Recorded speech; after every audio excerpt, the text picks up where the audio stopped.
this morning. Special thanks to Ms. Linda Hallbauer, Mr. Brad Bollick, Ms. Dawn Kennedy, and Mr. David Thomas for the work that they've done with these students. And we really celebrate them, and we bring them here every year, and they get better and better and better, and it's just so much fun having them. So thank you all very much for coming. We really appreciate it. The other group, and they're kind of scattered all over the place, that I really want to recognize is our culinary arts students. They're nourishing your bodies this morning. They provided all the food. So as you can see this theme going on, it's all about our students today. We wanted to be sure that we recognize the areas that could provide services to you guys and really show what we have here at Central Texas College. So please give these students a big round of applause one more time.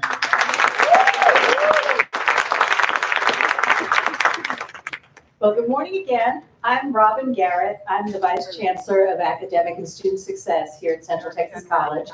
And I really appreciate all of you attending. We do this every year. And how many of you have been here before? Look at this, wonderful. And those of you that haven't, I'm glad you don't have any expectations of today. So we're happy you're here, and I hope that today is filled with wonderful information that you can bring back to your campuses. And even those that are here from CTC, I hope you learned something as well. I always do every single year. Let me see. The other person, I usually thank her at the end, but I'm always afraid I'm going to forget. I've been totally consumed with our college's reaffirmation. This event was totally put on by Ms. Gilda Pinto. She handled everything, so all complaints go to her. The other thing I want to share with you is in your bags are these bookmarks. If you were here last year, you got little coasters, little leather coasters that were made by our students. This year, we made bookmarks. And so these were made by our graphic and arts department. Our students did this under the direction of Ms. Bobby Waddle. So please enjoy the work that our students did for you. A couple of housekeeping notes before we get started. The restrooms are straight across the hall. We also ask, we are streaming this. We have like 10,000 square mile service area, and we've got counselors from everywhere that are logging in because they couldn't drive here. So we are streaming it to specific people that have the links. But so if you're going to speak, if you could just let us get a microphone to you so that they can hear, that'd be wonderful. That'd be wonderful. Also, on your tables are a sheet that has QR codes. Later on, we will be having a panel, and if you have questions for the panel, we'd appreciate you using that. It will come up to this computer here, and they will relay the questions to our moderator. We're going to try some high-tech stuff today. And if it doesn't work, just raise your hand. We'll bring you a mic. No problem. Let's see. The theme today is March Madness. If you wondered why there's basketball stuff on your table and the basketball napkins, and I was trying to think of a theme. I always try to come up with something, and it's kind of March is when our students that haven't prepared for college are starting to go a little crazy, right? And then you counselors are probably going a little crazy trying to help them make their plans. And spring break is merging into summer, and I'm sure the students are reacting in that manner. So I thought March Madness might be a fitting theme for today. I'm pulling at straws here. Okay. I'd like to get started with a welcome from our chancellor. Dr. Michelle Carter. We are thrilled to have her as our new chancellor, and we're excited that she was able to attend today. So I'm going to give this over to her this morning.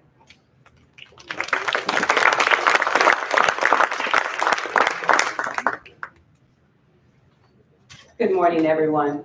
I know that Dr. Garrett has already welcomed you, but I want to personally welcome you to Central Texas College and thank you for being here. I know that as counselors, this is an extremely busy time of year. Actually, every day is busy for counselors as you're dealing with students. So we don't take it lightly that you're here with us today. So again, thank you. Every year, I started last year, I was a chancellor, but I had an opportunity to speak. And so every year you'll hear me recognize an amazing counselor. Is Amy Pico in the room? She's not here today, but I will speak about her. Amy Pico is she's an Ellison High School counselor.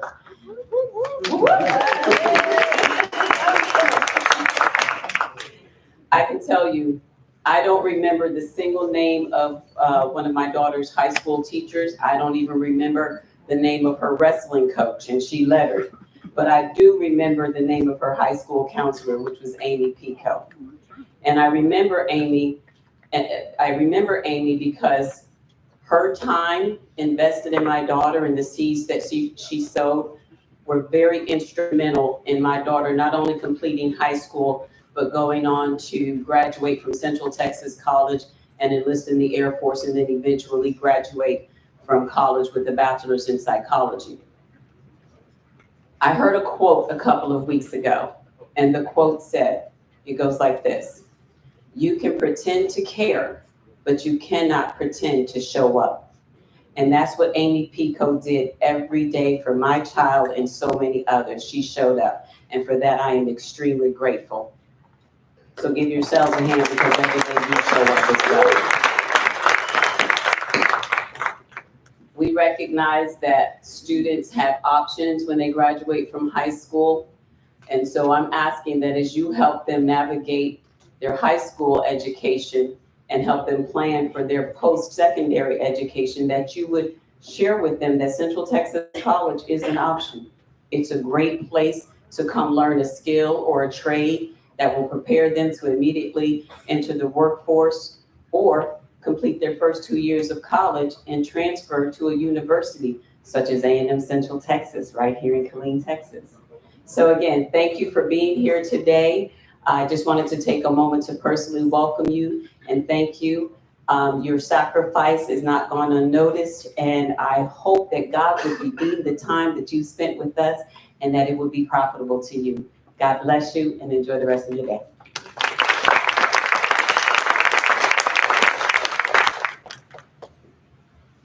Well, for those of you that have been here before, and for those of you at Copperas Cove, you are so fortunate to have Mr. Burns at your leadership, or Dr. Burns, I should say, Dr. Burns.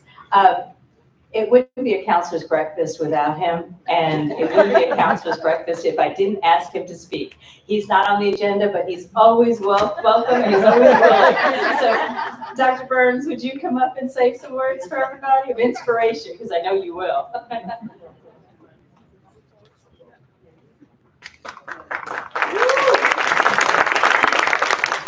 If you run that video camera, you're gonna have to chase me because I can't just stand here. You know, this morning I feel like a short dairy cow and some tall grass. I am utterly tickled to be here with you today. I want to tell you how appreciative we are. And you heard Dr. Carter and others talk about March Madness and all those things. I was a principal one time, and our assistant superintendent came to me and I said, you know, this discipline is getting a little out of hand. We are working our tails off. He says, Joe, in the spring is when the sap starts rising.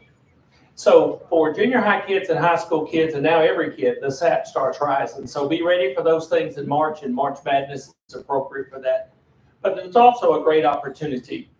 It's an opportunity when we see seniors begin to reflect on their high school career. Some of them haven't made great plans. Parents haven't been involved to a great degree, and they realize, hey, I've missed some deadlines. I may not make it into A&M or UT because they closed their application deadline.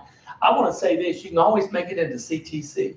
CTC is one of our great partners in Central Texas. Texas A&M is another great partner. I will tell you what, we used to have kids call CTC Harvard on the Hill, not affectionately. Now it's affectionately known as Harvard on the Hill, but you know what? We're not woke, and we're not going to make parents go broke over here at CTC. We're going to make sure that kids get a great education. Culinary arts students, I want to tell you how proud I am of you. I have 4 boys. My wife and I have 4 boys, but I've heard would not have been possible. We have 4 boys, and one of our sons went through the culinary arts program here at CTC, and he's a chef in the Austin area now. So I get to eat pretty good whenever I go see him. Unfortunately, I have to pay for all of it still. You know, dads don't ever put me in dads. But for our counselors today, I want to say to you, thank you for all that you do. You are oftentimes the safe and soft landing spot for some of our kids. We had an incident yesterday where I received an email from a gentleman who runs an online programming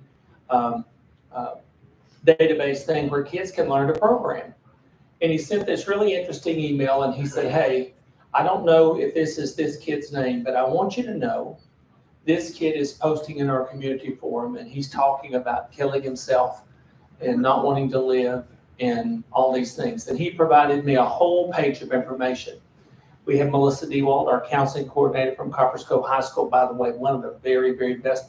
Not to challenge you on that, Dr. Carter, but she shows up and shows out. So we are extremely excited. But yesterday I forwarded that to our high school principal and our counselor. They were already reached out to the parent last night to have the kid captured this morning, talking to them, making sure everything's okay. You know, life is tough. And without a sense of hope or a sense of purpose, or without someone meaningful that you can talk to, a safe spot, a soft spot, someone who can catch you whenever you're falling, kids make bad choices. They can begin to rationalize irrational behavior. And they can make very, very poor choices that have long-lasting, sometimes life-changing impacts. And so I want to thank you, counselors, for all the work you do. I don't care if you're an elementary counselor, a middle school counselor, a secondary counselor. First of all, I started teaching in middle school, so if you're a middle school counselor, where are middle school counselors? Any middle school counselors in here? No, they're all beating back the masses. Middle school counselors deserve a special award, because I'll tell you what, at middle school, kids can be 6 years old 1 minute and 16 the next, and then 36 the next. They just think they're all those things. But counselors, I want you to know you do a great job for us. And, you know, counseling, people want to talk about counseling, and they think counseling is still, oh, let me help you get your schedule done and all that. I don't know how many of you get to spend all your day building schedules, but I would guarantee probably none of you. You're dealing with emotional support for kids. You're dealing with trauma that's induced in the environment or in the home. You're dealing with parents who really don't know how to parent, don't know why they need to be the person to say no or say yes, and they don't know that they're supposed to be the adults in that life. And so kids struggle with a lot of that. So I want to say on my behalf that I'm very, very appreciative for the work that you do, because our kids benefit tremendously from kind of that silent work that you do behind the scenes, just taking care of kids. You make a real difference. And kids need that solid support system more now than ever. I don't know about you. I've got a little gray creeping in my hair, and I see some others around the room that still have hair, and there's some gray there, and some of the men are losing their hair. But, you know, in life, right now, kids have more options for bad choices than they've ever had. I was reading an article about some movie star or somebody that had died, and they said he overdosed on fentanyl. I didn't even know what fentanyl was. I couldn't have spelled it. I couldn't have told you what it looked like. I couldn't have told you anything. We knew a little bit about liquor, and we'd heard about marijuana, but not all that other stuff. And so the article said that you could take a fentanyl dose smaller than a single grain of salt, and that's enough to kill you. Isn't that something else that's available in our communities and around the country, and where kids can have access to it? There's a lot of bad choices out there that kids can make. It's hard. You got to make good choices when there's lots of bad choices. And I want you to know, I know this as well. I've been doing this superintendent gig for about 24 years now. And I will tell you, all we ever hear about in the news are the kids who make poor choices. We don't ever hear about the great kids. And if I were to ask each table to tell me about great kids, you could stand up and you could name them again and again and again and again. A lot of those kids are great because of you. They're great because they got great parents. They're great because they've been learning to make good decisions. But there's our kids who really struggle. And that's where you step into the gap. You bridge that gap and you make things right for them. You help them normalize life. You help them rationalize rational behavior. And you help them understand that decisions have consequences. So thank you for the work that you do. I want to remind you, verse of scripture says, I have fought the good fight. I have kept the faith, and I've finished the race. Folks, that's your job. Our job is to instill hope and promise in kids. And we only do that, as Dr. Carter says, when we show up. And yes, we do show out sometimes. I think counselors have more fun than any other group of people, in a good way. But our kids benefit from you. And I know your life's been challenging. Since COVID, we've got kids that have all kinds of problems that we never thought we would have. The emotional piece has come into it. And so thank you for your work. Thank you for all that you do. Thank you for being here this morning. Networking is key. Without a support network and without a network to reach out to whenever you have trouble or have encounter issues that you've never had before, it's pretty tough to be in your role and stand alone. Today, and I've shared this with Dr. Garrett, we have 4 counselors from Coppers Cove back here. The rest of them aren't here because we lost a staff member on Wednesday at one of our junior highs. That's the 2nd staff member on that same campus to pass away this year. We had a teacher pass away after Thanksgiving, after being diagnosed with cancer, and a week and a half later, she died. This gentleman that passed away this week was having some health problems related to diabetes, went to the emergency room and died in the emergency room. We have kids that had both of those teachers. And so today we're meeting those kids, we're talking to parents, we're sharing opportunities for them to reach out and talk. And so I have 2 of these counselors back here, Melissa B. Walt and Amy Trent, who worked on that campus. So they're going to be part of that triage process this afternoon, making sure that those kids have a safe spot to express emotions and talk about those things.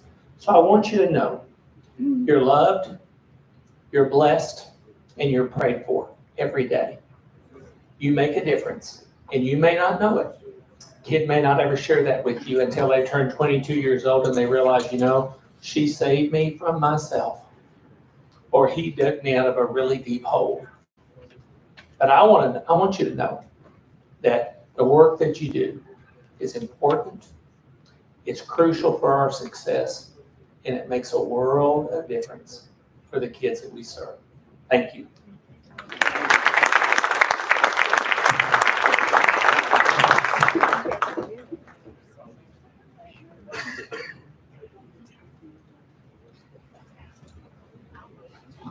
While she's getting us set up for the next team, at my table up here, you heard from Dr. Carter, you heard from Dr. Burns.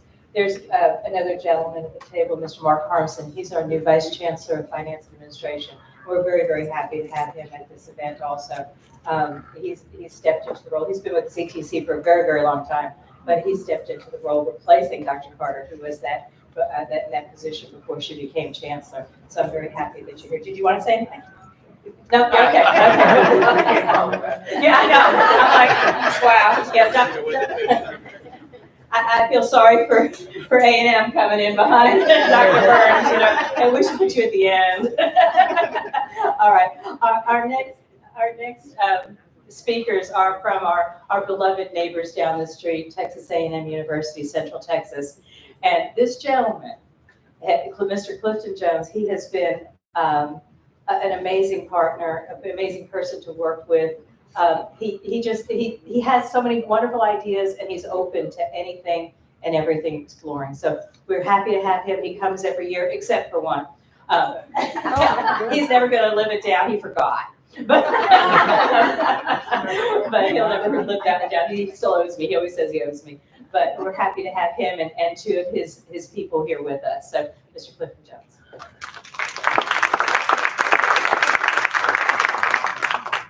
Thank you. This is the first time I've had to go after Dr. Burns, so I was not prepared for that. But I appreciate the offer for CTC letting us talk about A&M Central Texas and the impactful pathways that we have here in Central Texas. It is a lot of work by a lot of people, all of us in this room, but I do want to recognize two of our staff members. Loida Gonzalez-Utley is our new Director of Recruitment and Enrollment Services.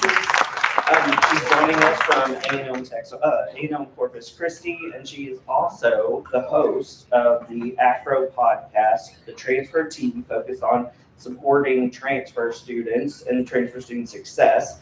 So if you haven't heard it, I recommend you go listen to it. It's really great and got a lot of good content from leaders across the country. And Amber Oval, who is our enrollment specialist, who is officed here at CTC and works directly with our students who are transferring from institution to institution. I titled the slides Creating Impactful Pathway Partnerships because really, as the state's only remaining upper division institution and only one of two left in the country, public institutions, it is critical that we build quality pathways with our community college partners. We build upon what is happening in the ISDs through the dual credit programs, the early college high school programming, PTEX, things like that, as well as those students entering community college right out of high school. We do not compete. We build upon what you are doing and the great work that's happening at the state's community college system. Just a little bit about us. We were established in 2009. This is our 15th academic year. We celebrate our Founders Day on May 27th of this year, so we're very excited about that. We have 30 undergraduate degree programs and a mix of minors and concentrations. We have 21 100% online degree programs for students who need that additional flexibility. And then we have awarded over 10,000 degrees since our inception, and almost 50% of those have come through in one way or shape or form through Central Texas College. So we're very, very proud of our ongoing relationship with CTC. Just a little bit overview, academics. Oh, I made like advance because I hit the button quite a few. So it happened, our programs are offered in our three colleges, College of Education and Human Development, College of Business Administration, and the College of Arts and Sciences. We have, as I mentioned, a wide variety of programs, and we look at adding new ones based on our partnerships with our community colleges. So as y'all are exploring new programs and new opportunities, we're looking at how do we build that next step in a student's progression. And so I will say this year, leading in, we're adding looking to add 4 new programs or get approval for 4 new programs. They happen to be at the graduate level at this point in time, but it is a Master's of Social Work, a Master's of Nursing, our first doctoral in Education Leadership, which will have tracks for both K through 12 and higher education, and then a Master's of Public Administration, which is becoming increasingly important. The 3 masters, social work and nursing, critical industries right now that are facing very difficult times. And then public administration, we need really good individuals who understand how to develop policy to help us as a state move forward. So we're very excited about being able to contribute to those industries.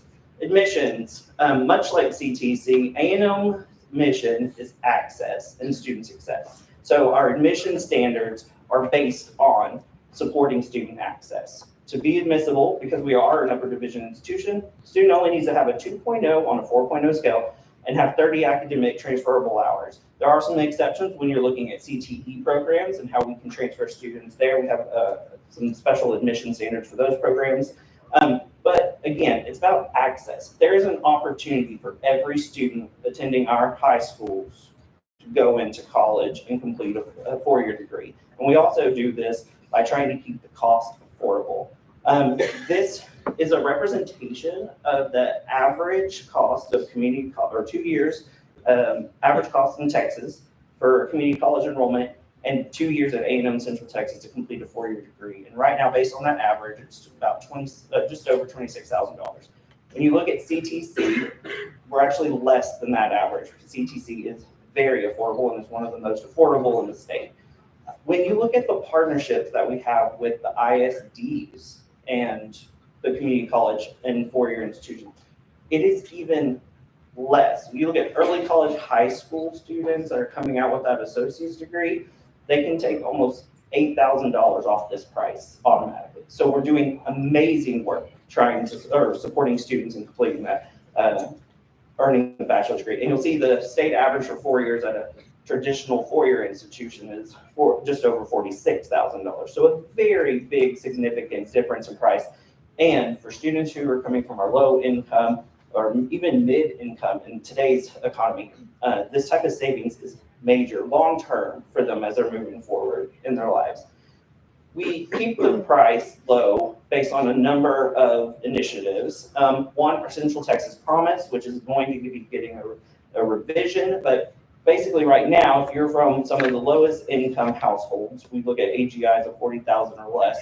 If you have any gap between your gift aid and your tuition and fees at A&M Central Texas, and you meet the eligibility of completing 30 hours in an academic year, prorated if you come in the middle of the year, we will cover the difference. You will have zero out-of-pocket expense to attend our institution through our Central Texas Promise program for eligible students. The other thing that we've done is we've provided a Warrior Guarantee. It's our locked tuition rate. So you can opt in so that even if our institution chose to increase tuition and fees in a certain year, you already have been locked in and know what your cost is for that next 3 years. I will say, in the last legislative session, the university systems across the state got together and negotiated with the legislature to invest additional funding in higher education. As part of that negotiation, we committed not to raise our tuition and fees for the next 3 years. So you won't see an increase at A&M schools for 3 years. The Bachelor Bonus and scholarships. Bachelor Bonus is the cap where if a student takes 12 hours, if they enroll beyond that, they do not pay for that course. They only pay for any lab fees or course-specific fees. But tuition and fees, the standard tuition fees, are waived above 12 hours. And then, of course, we have a wide variety of scholarships to all students, and some of those are paying for 2 years here at CTC and 2 years at A&M Central Texas. Wolf Warrior, Gordon Green Vest, for example. So we're very proud of the collaboration and partnerships that not just our two institutions have, but our benefactors have supported in supporting students as they're transitioning or enrolling and then transitioning to A&M Central Texas. This last year, we were fortunate enough to receive a grant through the Greater Texas Foundation that established the Warrior Scholars Program. This is a select group of early college high school graduates that are entering A&M Central Texas. It provides them with scholarship and peer-to-peer engagement opportunities. They are going to be entering their second year this fall, in which they'll actually start doing their peer engagement with graduating early college high school students through our existing relationship and on-site visits. So we're pretty excited about this group. And one thing I always tell prospective students is I want them to make 3 commitments, and this group is not any different. They're just amazing students that came out, and all 18 of them came from Killeen Early College High School this year. And we have room for 40, so we're looking for the next 40 coming in the fall. Make a commitment to plan.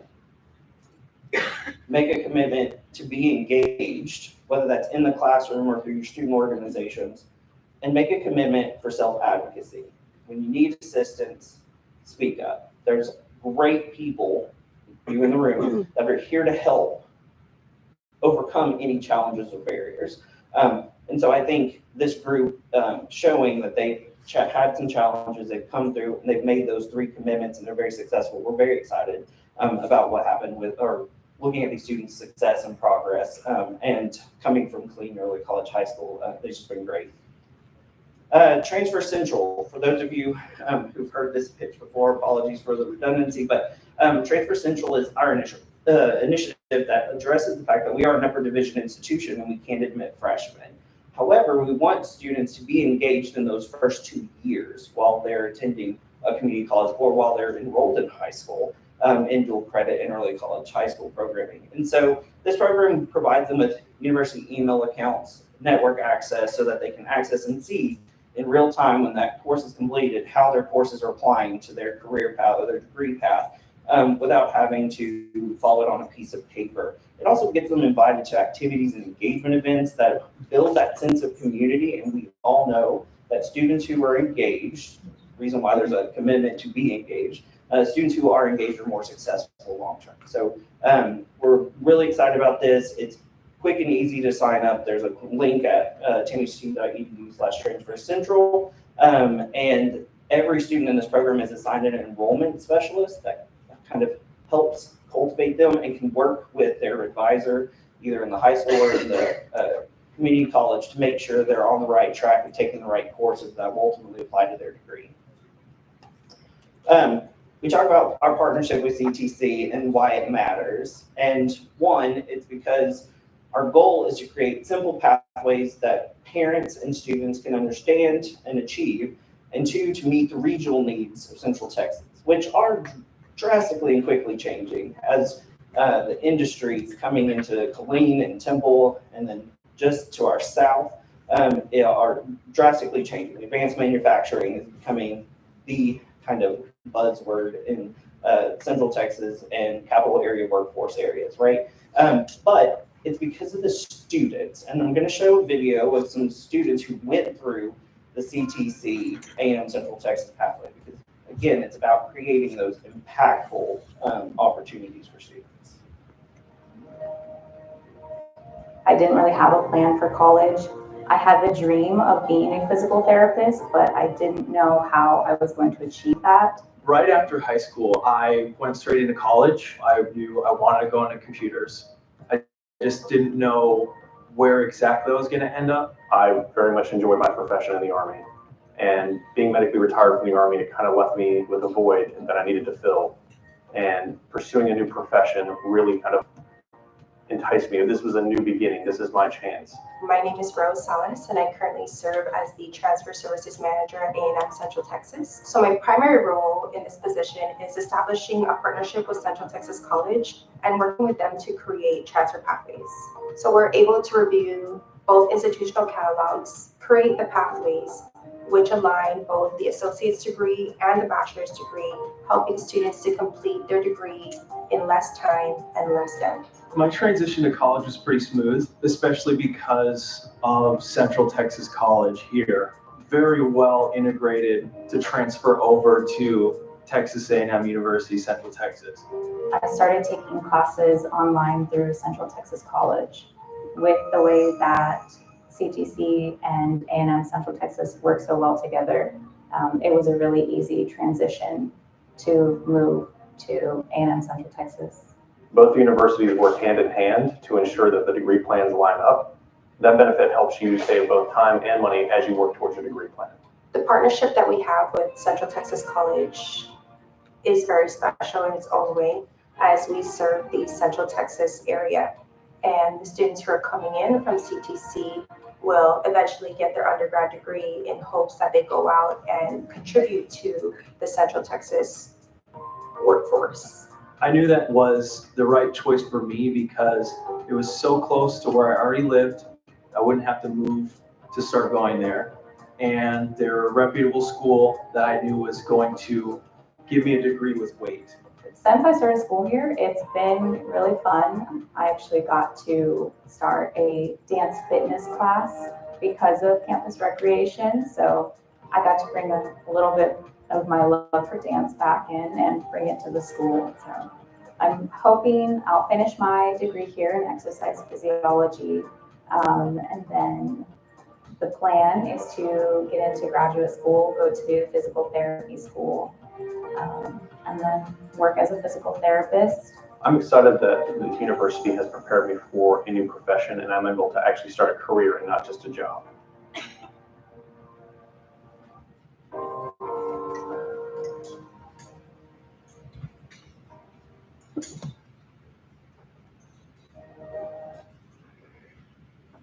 So these are just 3 examples of students who are succeeding because of the work of the individuals in this room. And yesterday I was actually, scrolling through social media. One of my responsibilities is university social media, so unfortunately I'll know more than I would like to be. But one of my student workers from 15 years ago as we were making that transition from Tarleton, Central Texas to A&M Central Texas. Worked in my BA center at the time and was in the ROTC. Came up through CTC, completed his degree and commissioned at A&M or commissioned after graduating from A&M Central Texas. Just yesterday, after his 15 years since commissioning, announced that he was accepted into the Army Congressional Fellowship Program, which is a very select group of individuals and leading to a master's degree in legislative affairs at George Washington University in DC. So I reference this mainly because it's another example of how the community college university partnerships are so critical and do provide strong pathways and academic rigor that prepare students for great things after. It doesn't always have to be that traditional four-year institutional experience. So we're very proud of the individuals that have completed their degrees and gone on to be productive members within their communities and contribute back. So on the video you saw Rose, who does all the behind the scenes work of like comparing catalogs. It's not always fun. And she's not always the visible face. So we were glad to get to include and highlight Rose this time. But the work she does is available, and there's a QR code, and hopefully we'll share the PowerPoint, or feel free to share the PowerPoint out to everyone. But just yesterday, for example, we just published over 100 degree-to-degree pathways for students enrolled at Central Texas College who have an intent to transfer to A&M Central Texas. Over 100 degree-to-degree pathways. With House Bill 8 last year, it's even more critical that we focus on how we are supporting students transition and earning those credentials of value along the way. And so every one of our pathways leads to completion of the associate's degree and the bachelor's degree, not transferring before. We want them to get both credentials. It's very important. We know life happens sometimes and students have to take a break. And so that associate's degree provides very critical experience and education that will provide employment opportunities if they do have to take a break. So I think just access this. It's really great also for high school counselors as you're looking at students that are doing dual credit, seeing how that dual credit will apply to a degree path if the student already has a plan. So hopefully you find it useful. We have two other resources, our transfer equivalency self-service, so a student can log in, put their coursework, and see exactly how to apply to a degree plan without having to go through any of our specialized programs. And then we have a library of transfer articulation courses. Because we are so transfer committed, I can tell you that we have over 60,000 course equivalencies built within our SIS, which is actually quite unheard of. And that we can show how any course a student takes in A&M Central Tech or at CTC or through dual credit will apply to a degree because we do so much work on making sure transfer is seamless and transfer is efficient and effective so that it's not a barrier to students continuing progress. As we move forward, if you have questions, I encourage you to reach out to the recruitment team. Loida and her team are great assets and they're great colleagues to meet and make connections with. Their contact information is up here. Again, thank you for what you do. Thanks for supporting A&M Central Texas. Thanks for inviting us. And I look forward to serving on the panel a little bit later.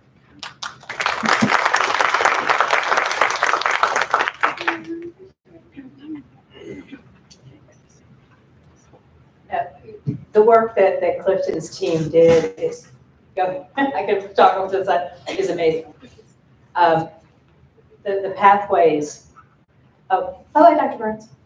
the pathways that has been established between our institution and TAMU CT are amazing. Our students benefit from that. And it's very important that we all recognize that our students don't have to go anywhere to get an associate's degree, a bachelor's degree, a master's degree, and now a doctoral degree. That's amazing. So we're very thankful for our partners down the street. Thank you so much, Clifton. Appreciate it. Our next, I left my glasses in there. over there. Our next speaker is about money, or speakers are about money. Miss Valerie Payson and Miss Karen Bentley. Valerie is our person over our foundation, scholarship money, and Karen Bentley is over our financial aid area. So,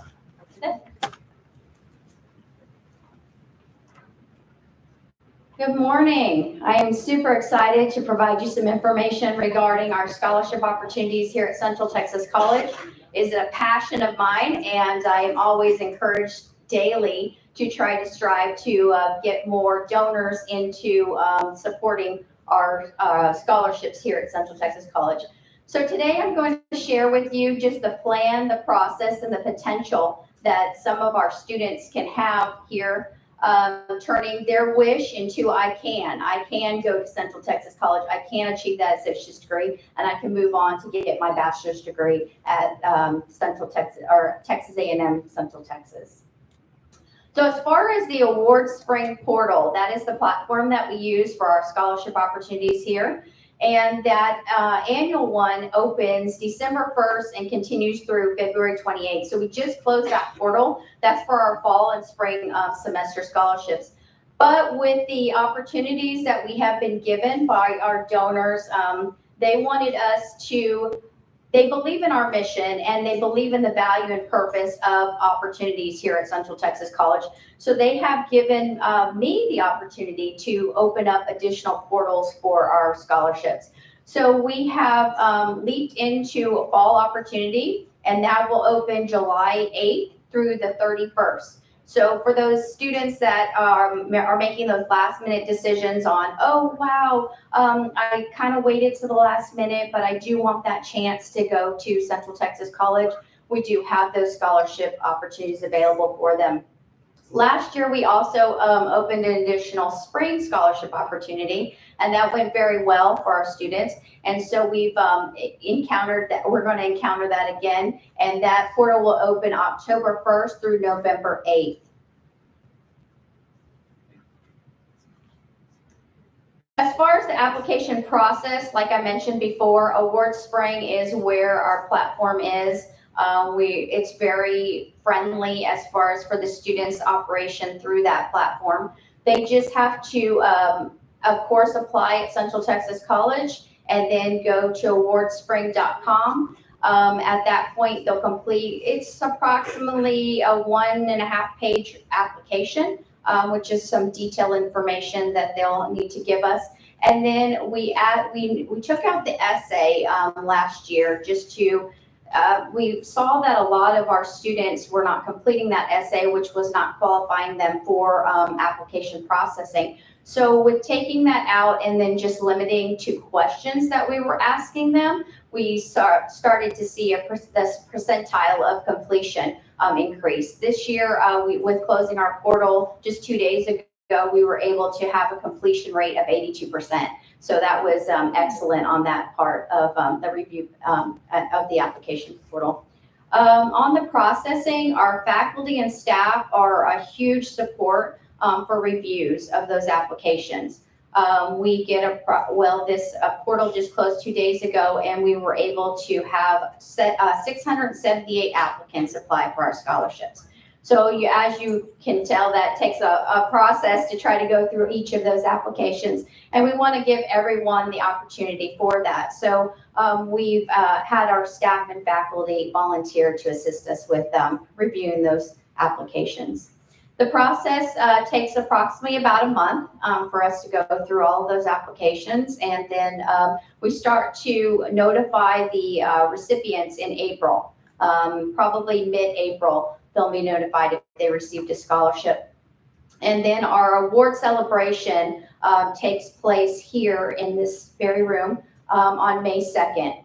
And we're able to, that's when we get to see them shine, and that's a great experience. So if you're able to come to that, I encourage you to attend it. It's in the evening on May the 2nd. And then that's the reception that is held here. Just going over some areas of scholarship opportunities that we have. I kind of just highlighted a couple here, and you can see that we have scholarships available in all areas. So the opportunities are there for our students. We have 225 plus scholarships that our donors have graciously given donations to. We were able to add an additional 12 this year, so it's surpassing our expectations, and things are just thriving.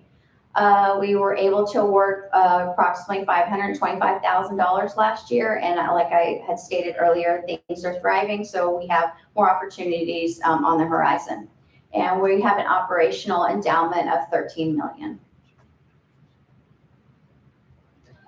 And we'll take questions at the end. I'll give my counterpart here some opportunity to speak on financial aid.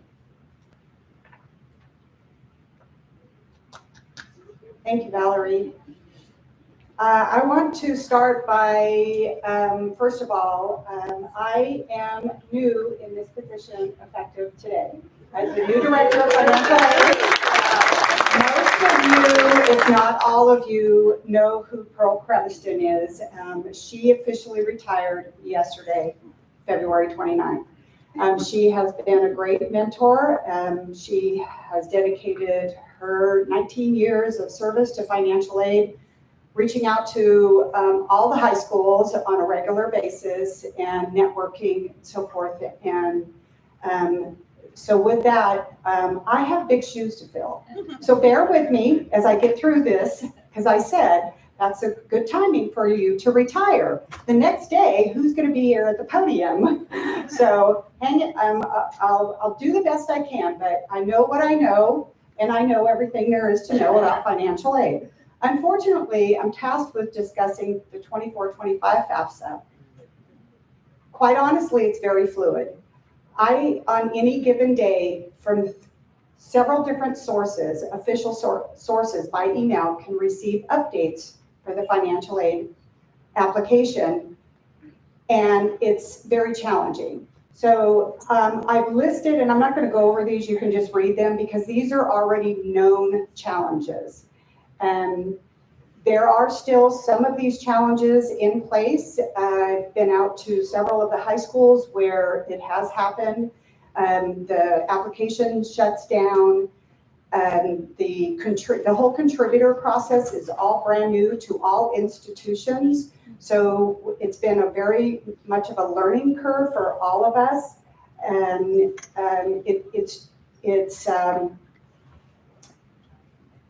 I don't have any other words, but to just say that it's been quite challenging. This is what I know of as of just about a week or so ago. The Department of Education, as most of you know, if you're watching the news, has been on the news.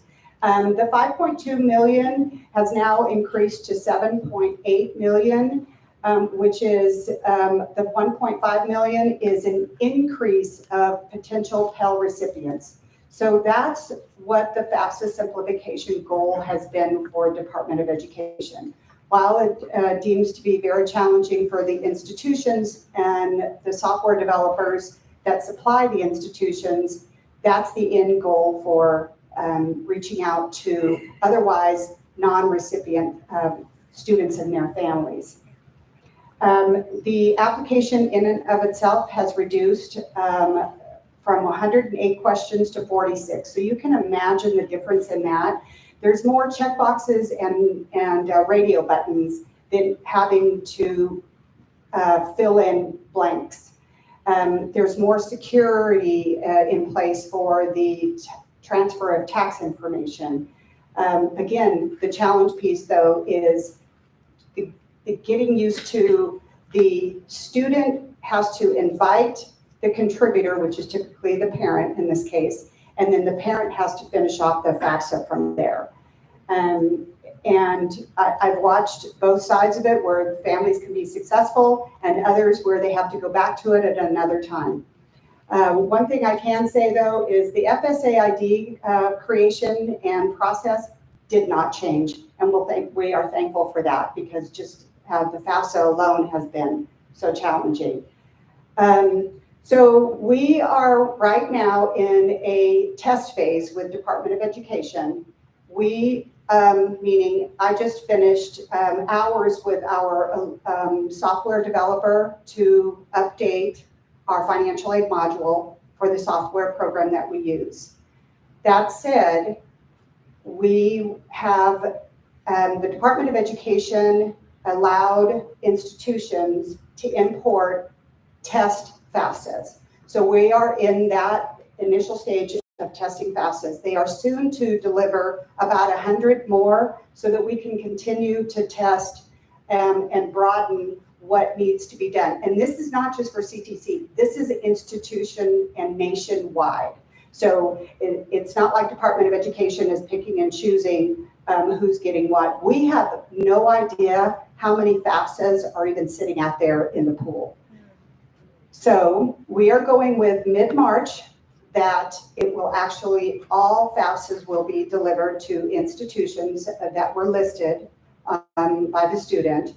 And for CTC, we are preparing, our staff has been fully trained, and we have the anticipation to process and start awarding April 1st. So that will still give ample time for our students coming in to pre-register in June for fall classes. For any of our high school graduates, just as a reminder, and counselors, if any of them are deciding to come in this summer after they have graduated, they will need to complete the 23-24 FAFSA. So just keep that in mind.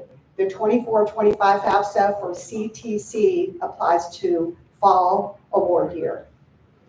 And I think that's all I have for, whoops, uh-oh, what did I do? There we go. So I discussed all that information. And then this is the Department of Education contact and resources. It's updated on a regular basis so that anyone interested in reading lots of information and knowing where it came from and how it started, this is our go-to place. This is our office information. There's my direct information, our main office phone number and email. Again, we do have some new staff coming in, but we have plenty of staff that know and again have been trained. Department of Education has specific training modules for financial aid staff, and I've ensured that our staff is prepared and ready to go. We have already been assisting on the phone, and when they come in, we're just limited with offering. I wish I had more information. I wish I could be more confident standing up here at this podium for my very first time of knowing what we're, but we will know more, and as I know more, I will disseminate the information out as best as I can. Just a little bit of information that my associate dean had asked about veterans education benefits. Visit the veteransgov.gov to apply for the benefits. Contact our Veteran Services Office for questions and to follow through for any of those students that potentially could have veterans benefits passed on to them by their parents. And there's the contact information and the coordinator. I look forward to building a relationship with the high schools and continuing to come out with my staff and discussing and helping with the FAFSA process. I appreciate you all coming and putting up with me up here. I'll be more better at it next year. Thank you.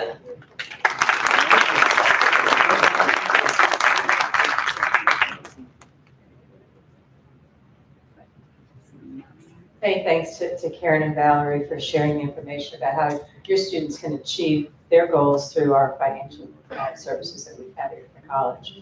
Thank you very much. The next group is probably not a stranger to most of you. There are recruitment personnel. We have two, Mr. Jeff Pyatt and Ms. Chandra Williams, and they're going to come up here and give a little talk about recruiting and coming to your schools. Is Jeff going to come too, or just you?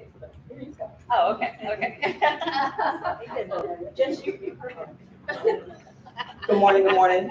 My name is Chandra Williams, and just some facts about me. I've been employed at CTC for almost 20 years.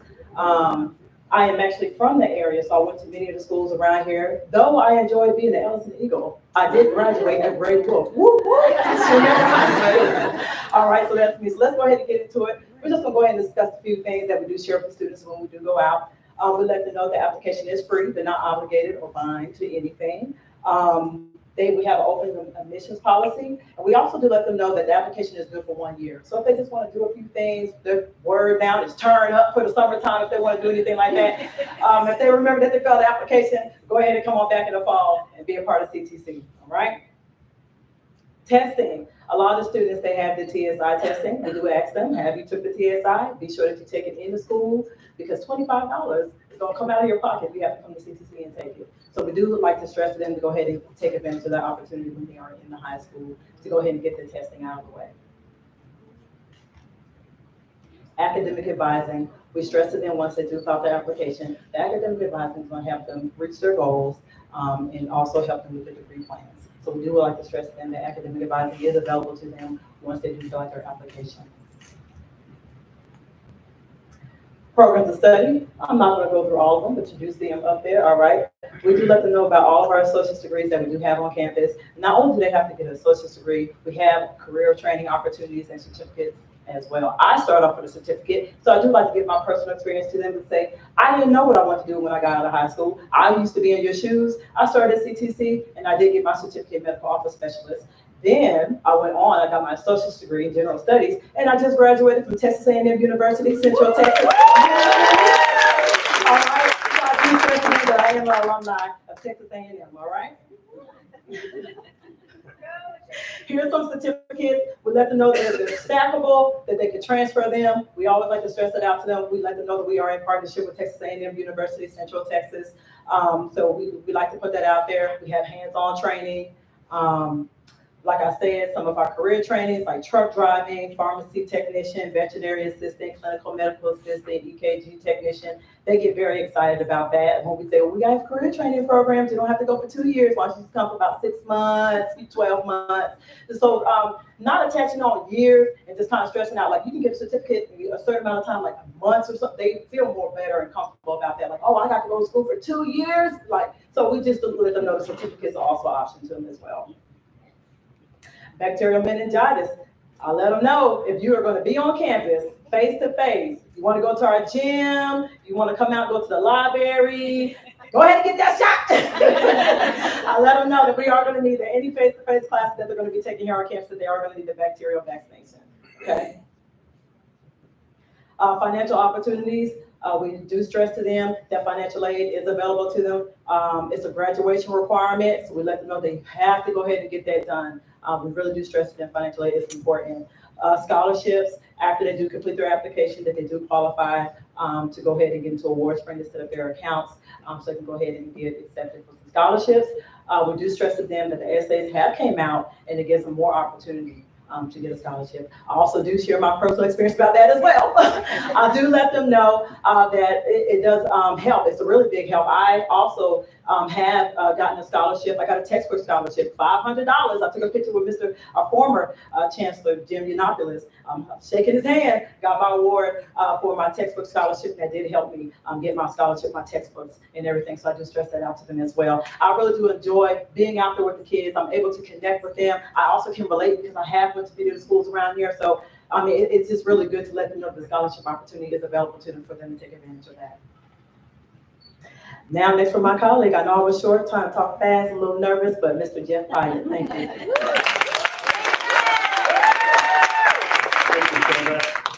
I think that I walked in today and I felt like I was kind of on a parade float waving to everybody because there's lots of counselors and everybody in here I know. So thank y'all for being here. I think that probably most everyone in here knows who I am.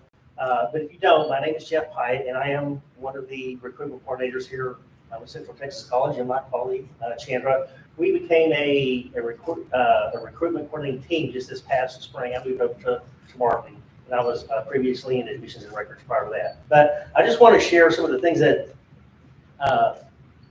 what we've done this year and where we're going for the future. I started Central Texas College in January of 2019, and one of the first things I was tasked with was fast track application. So for the years 19, for the springs of 19, 20, 21, 22, and 23, even with COVID, I went out in the spring and helped students with their application for admission to CTC. But when I moved over to marketing, Chan and I were talking, I thought, I don't know why I'm going out in the spring. I really need to be doing this in the fall for a couple of reasons. The main reason is to allow us some additional time to go out into the schools and help the lollygaggers with the application for admission to CTC, because as well as I do, there's a number of students who are going to wait at the very last minute to apply for admission. And so we want to help capture those students. But also, really kind of one of the more important things is the CTC Foundation Scholarship. And Ms. Payson talked a little bit ago about the application deadlines and things like that. So we wanted, if I was out in the spring in January and February, well, the deadline was in February. I was also out in March and April, and those students missed the deadline. So we wanted to give those students the opportunity to apply for those scholarships. And another thing, as far as we want to help, for any student who may want a summer start, if their application's in, they can start in the summer. So this is one of the photos at the Career Center. So Ms. Brooks, thanks for being here today. We had a lot of fun. A&M Central Texas, and we go out and recruit a lot of time. I think it's important that the two institutions see the partnership between us, that the students see that. So this is just telling you where Chandra and I have been this year and where we're going for the end of this year and hopefully starting next fall. I consider recruiting season September 1 to the end of February. So Chandra and I have done a number of classroom presentations. It may have been Avid. We've been called back to do presentations in English classes. We've done a number of college and career days. We've been to career community events at Fort Cavazos. We've got some others on the calendar. We have attended just a few of the FAFSA nights with financial aid. Next week, we're going to be at Shoemaker and Killeen High School. I was at Harper Heights High School last Friday helping seniors with the application. And is Dr. Bailey, I'm going to look and see what's on the calendar for Tuesday, okay? So hopefully we can come out for seniors on Tuesday. We've done a number of table visits, and we're scheduled for some future application dates as well. So as far as the future, we want to bring your students to campus. We're working with Killeen ISD and Copperas Cove ISD to bring our students to campus for campus tours. Chandra and I, we go out and we talk to the students a lot, but sometimes they just don't ever have that aha moment until they visit on campus. I think it changes what they may think college is. So we would like to, you're always welcome to come to campus. We're working with school districts for the spring, but we hope that it also started for the fall and next spring and just kind of make it a continuous thing. So this is our mission statement here. And this is our director, Kimberly Christian. So thanks, Kimberly. Right there. And that's really all I have to say. Thank you all for being here, and we appreciate being out in the schools. You're always so gracious when we come out. So thank you very much.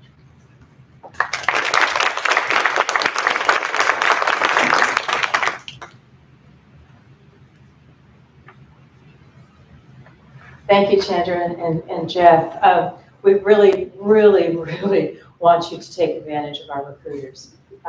The students love speaking with them. They are very approachable. They are friendly, and they are full of information. They're like the jack of all trades around CTC. They know everything that's going on, and they can answer any question. And if they don't, if they want to refer, they can, but they can handle it. Believe me, they're amazing. We're going to move into our student panel. This is one of the favorites of mine because we get to hear from the students and ask them questions. So I'm going to turn it over to Mr. Matt Lyles and let him moderate this. Oh, you want this one? I'm on this one. Here we go. Like Dr. Burns, I'm a mobile speaker. So we appreciate y'all taking the time. to come out here this morning. We know how busy it is in education. We're glad that this year it happens before testing season. So we all geared up for April? All right, no crowd participation. That's fantastic. We're off to a fantastic start. Let's get this thing moving then. All right, I want to thank each of the members of our panel for sharing a part of their day. They're busy gearing up for midterms and all the exciting things that we get right before you hit spring break at the college level. So they're taking the time out of their days on a Friday to come and help us out and share with y'all this morning. So let's introduce the panel without any further ado. On the far left, over here to y'all's left, we have Mackenzie Hunter. She's an early college high school student. She's a senior. Next, seated directly to her right, is Jamie Armour, also another ECHS senior. Moving along down the line, we have Alicia Brown. She's a current senior, right? At Shoemaker High School. She's a dual credit student in the culinary program. To her right, we have Hannah Gessner, who is a current student. We have a mix this year. Last year, we did a student panel. We only did dual credit students. This year, we've mixed in both regular, traditional is a weird word to use at this day and age, but non-dual credit and dual credit students. So you get a flavor of all the different kind of student body that we have here at CTC. But I didn't see her name, I don't think. Hannah Gessner is here. Moving down the line, next we have Lauren Brooks, who is a student ambassador and another current student here at CTC. And last but certainly not least, Takesha Murphy. Thanks. Also student ambassador here and current student at our school. So let's get this party moving. For the student panel, I'm going to kind of take control of the questions. When we get to the faculty staff panel, we'll allow y'all to participate a little bit more. So just for full disclosure here, you're like, why am I not asking questions? So kicking this thing off here, we're going to let each panel member speak to this. So what has been your best experience as a CTC student? And you can go in any order. I didn't mean to just line you up like that, but whatever makes you feel comfortable. So jump in whenever you're ready. I'll say it again. What has been your best experience as a CTC student? For me, Jamie. For me, it's probably the food. It's not there, but the CTC food, it be smacking. For me, mine is all the activities that they hold up here. It's a great break in the day, and it's just a great break in the day, and it relieves a lot of stress. I guess it's just freedom, because actually maybe like you're just kind of held back into not very much. Well, yeah, this year is just a lot more freedom, and not being pressed on by teachers. Like if you get it done, you get it done. But if you don't, it's like you just fail. So I just like the freedom, having the space to do what I need to do. My favorite experience has been the opportunities given by the patio classes in the culinary program. I think that gives me a lot of work experience in the field that I want to go into. I love being back in the kitchen and being on the line and working with the fire and all the food and all the smells and like making people happy. It's a really wonderful experience. For me, it was actually when I became a student ambassador because it allowed me to like familiarize myself more with campus. For me, it was the welcome back touch. All right. Fantastic. All right, next question, and anybody that wants to jump in on this, you can jump in or not, whatever you feel comfortable. If you could go back in time to before you ever took college classes, what advice would you give to your younger self? I would definitely say don't fall behind. If you're behind, you're just behind. So I would definitely say don't fall behind and just get it done when you get it. Also, to add on to that, definitely manage your time well, because when I first started my college classes, I was falling behind. I did come back, but I had to learn how to manage my time correctly. I would say not to procrastinate, because I do like to procrastinate. It's so bad because I'm also an athlete. So it's like I have to do sport and then I also work. So I gotta do college, work, sports, and also I'm in high school. So it's like I can't procrastinate anything because now I have like 4 essays stacked. So, but yeah, I'm getting it done. I would tell myself not to overthink on my projects. I know that I'm capable of doing them, and if I just weigh myself down with thinking, oh, I'm not doing enough, or I'm not doing it perfect or the best, then I'm not doing it at all. But I would tell myself to just follow through and just give 100%, even if I don't think it's 100%, it definitely is. I would say applying to more scholarships because there are a lot of opportunities out there for scholarships that are just for anybody to go for. I would say take it slowly when you first start and not overwhelm yourself with all the classes that you want to take.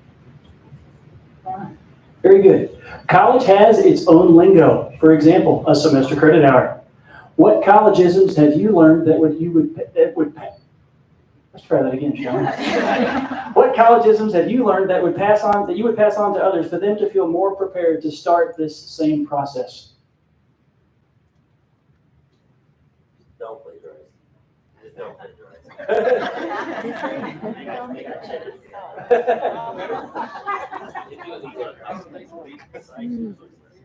That's one thing I learned. You gotta cite your sources. That's not that cycle sources. I had my pleasure, because I did not cite, so. Stress, but it's also like a fun thing because whenever she's in patio, I'm in patio as well. I also am a server, so it'd be really chaotic kitchen. So it is stressful, but and it is fun, and you get to learn new things and experience more things. The term I would talk about was self-paced. It really depends on the kind of student you are. That could be like your best friend, or that could be your worst enemy. I procrastinate a lot, but I do find like in the last few weeks of the semester, I really kick it into gear. And if that's the way I need to get my work done, then that's the way it needs to get done. I would say academic advisor because throughout college, they're a really good resource to refer to throughout your journey. I would say self-paced as well, because you can really at your own speed if you want to go faster than others or slow down.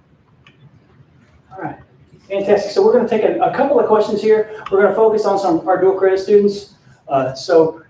We'll get their insight on a couple of spots, and then we'll open it back up to questions that apply to everybody. So what specifically about your dual credit classes makes you feel more prepared to enter college as a full-time student? For me, it's the fact that it's like the real thing. Oh, it's like it's the real thing. Like we're in the class, like so we're already getting, like we're put into it. So it's.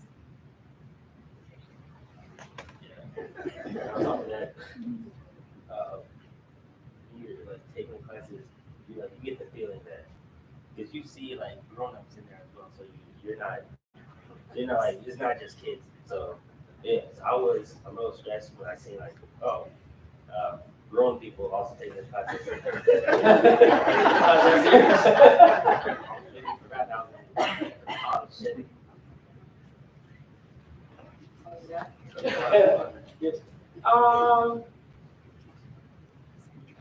Basically what Dad said, it really helps me prepare for the next college I would go to. Because after I'm done with CPC and I graduate, I wouldn't pursue college. I'm going for a different degree, but being here makes me prepared for what I'll be put out into the future. Gotcha. How have your dual credit classes at CTC helped your performance in high school classes, and why? Well, I guess okay. I would say with writing my essays because they stack a lot of essays on you, so so because we don't write a lot of essays in high school, but when it do come to time writing essays,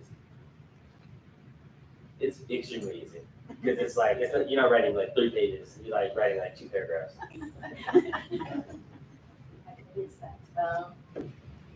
It's a lot more writing in like college classes than it is high school. So once you get into write a 250 word essay in like your high school class, it's like okay, this is like light work.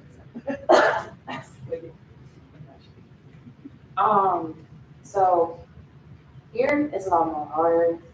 well, I'm not gonna say hard, but it's a lot more work than usual. You have to get it done in a specific amount of time.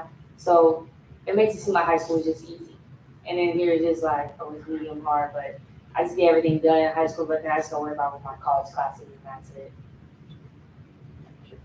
So this is an ECHS kind of a question, I think, mostly.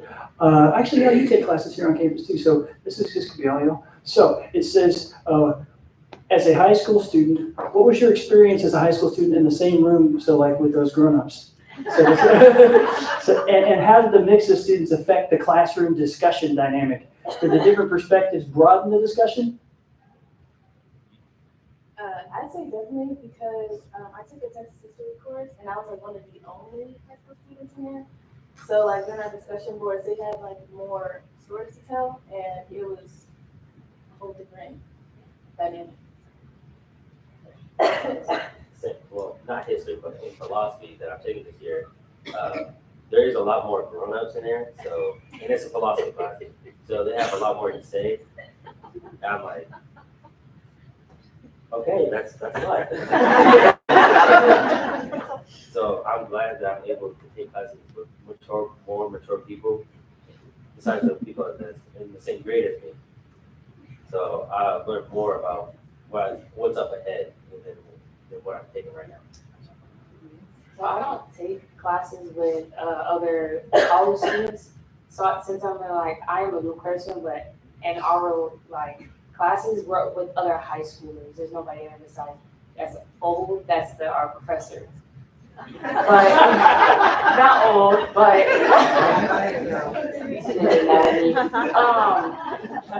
but we do work with people like what I said for patio. We do be around them. Like for Hannah, she'd be around all the time, and then they used to be setting up, and we also so for patio, it's like learning things from them. You get to experience it, and they teach you things that you never thought you would know. So that's a good experience to have. Fantastic. Okay, so let's open it back up where y'all get to participate as well. So, do you have you participated in any campus activities or clubs, speech and debate, fine arts, theater productions, intramurals, anime club, etc.? And if you could share a little bit about your experience. Any takers? Oh, nobody? Oh, I thought it was for It could be anybody. I can. I like to play, Richard. Okay, so here we go. Do you have or have you participated in any campus activities or clubs? I'll just stop there like that, keep it simple. Oh, well, I do basketball intramurals. It's tough. If you go against grown adults, especially ROTC, and being built for the Army, yeah, it's difficult. I was part of the culinary club when it was still active. And we did events like the Welcome Back Bash. I'm sure if we were still around, we would have done this. But this is just open back up to the entire department, the hospitality department. And we did other stuff like the haunted house. We used to do Operation Stand Down, where we fed the homeless and the veterans in the immediate cooling area. And that gave us a lot of experience, like not just working with the school, but like working with our community. And I'm glad that I was able to have that experience. I was also at one point the president of the culinary club. Didn't go that great, but I'm glad that I got the experience because I do have a bit of issues with leading, just because I'm a little timid when it comes to being in charge of people and like telling them what to do, but I'm glad that I did it because I learned a lot from it. Right now, we're actually in the process of beginning a dance club, which I do plan to participate in, and I'm looking forward to that. You want to talk about student ambassadors? You still on the student ambassadors? Trying to push Marcelli's group over there? With student ambassadors, we do group tours and individual tours, and we also help out with the Welcome Back Bash and do different activities. Gotcha. I'm going to do a quick aside. So we have ECHS students that come to our campus, and they give up some of the regular high school experience. But I wanted to say that we have opportunities for them to connect in other ways, speech and debate, theater, intramurals, all kind of things where they can still interact with their fellow college students and be a part of the campus and experience that life here. So it's maybe different than a traditional high school experience, but just kind of want to state it out loud for the record. So we got kind of a hint of it, but I kind of want to say it out loud one time. Okay, so let's keep this thing moving. What is your favorite part of campus? Food. Food. Mine is the library, and I do a lot of work there. Excellent. What he said was food. It is food. It's cheap. It's like we didn't say I just come here and buy some $9. Yes, it's so cheap. And it's a big plate with macaroni and cheese. And you get a drink with it too. It's like a free. It's like not a free combo, but it's like a combo. And like I don't know, everything is just so close. Like I don't gotta walk that far. I just walk down the street. That's it. I think this campus is very beautiful. And my favorite part specifically is the view from across the duck pond, looking at the library when the sun is setting. I think that's like the prettiest part of campus. Mine's the student lounge because of the activities in there. And like if you ever just want a quiet place to work on homework or something like that, you can just go in there and do that. I would say the student lounge as well because I like watching the other students go in there and play games. All right. How is being on campus here different than being on a traditional high school campus? He's in. Well, I have a lot of older siblings that went to traditional. It's not as hectic as on college campus than the I'm zoned for Ellison, and a lot of crazy stuff happened there. So I'm actually glad I'm on UCHS, so I can go to the CTC campus for the food. I really don't have anything to compare to because I've never been on a regular high school campus. But for like events and things like that, it is, like you said, very hectic and peaceful. Mine would be that in high school it's very crowded and like there's just a time that where everybody gets out of class and you just gotta rush to get to your class. But here it's that I only have one class here and it's from 9 to like 11. So it's really I just come here and go back to my school. It's very peaceful and not loud, no drama. It's very easy and I like it here. I would say the freedom is the biggest difference because I can walk around and not have to worry about well, yes, I have to worry about going to my classes on time, but like also the free time in between, I can like take a walk or I can go to my car or like drive around or whatever I need to do to like cool down in between. I was also going to say the freedom aspect of just being able to do what you want throughout the day and do it. There's a lot less people walking around in between classes, so you're not like pushed up against each other, unlike in high school. Fair enough. This next question may be another Jamie question. Thinking about the cafeteria, what is your go-to grab? Are y'all like a Wings Wednesday kind of person or a Stir Fry Thursday? Or how does it go? It has to be stir I eat the wings, but stir fry. I'm excited for those days. I don't think Wednesday. Yeah, Wednesday is my go-to. I think that's the only thing I actually eat here. I come here every Wednesday, just get it. I hate to say this, but being from the culinary department, I don't think I've ever eaten at the cafeteria. I'm sure it's great. I'm sure Wing Wednesday is great. Stir Fry Thursday is great. I can't have any of those. I don't think I've eaten that. I actually usually pack my lunch, so I I like Wing Wednesday. Right on. What, the cafe, what do you call it?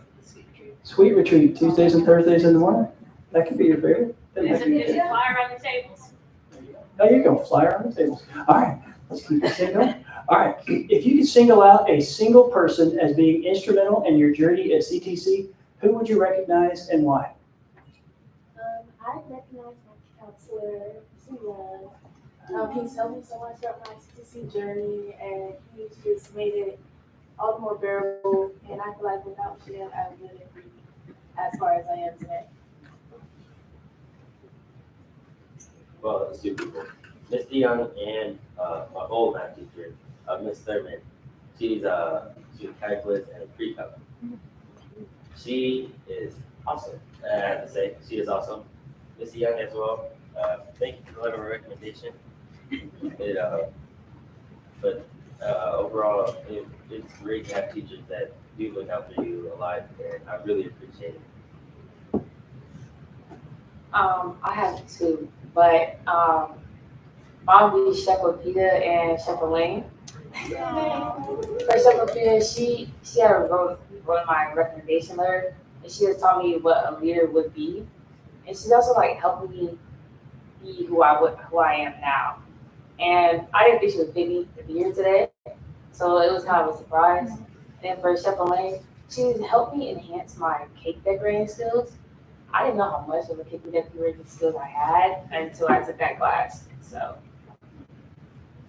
I would also say my person would be Chef Lupita, who's standing in the back right now.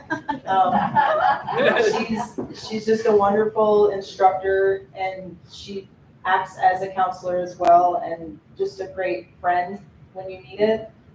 She's taught me basically everything I've known, everything I've learned, and how to use that knowledge, like not just in the kitchen, but in real life too. And I'm just really grateful to have met her and to have her on my culinary journey. I would say my mom, because she's provided me with like support for choosing my classes and just like overall just guiding me throughout the journey of getting to where I'm at today.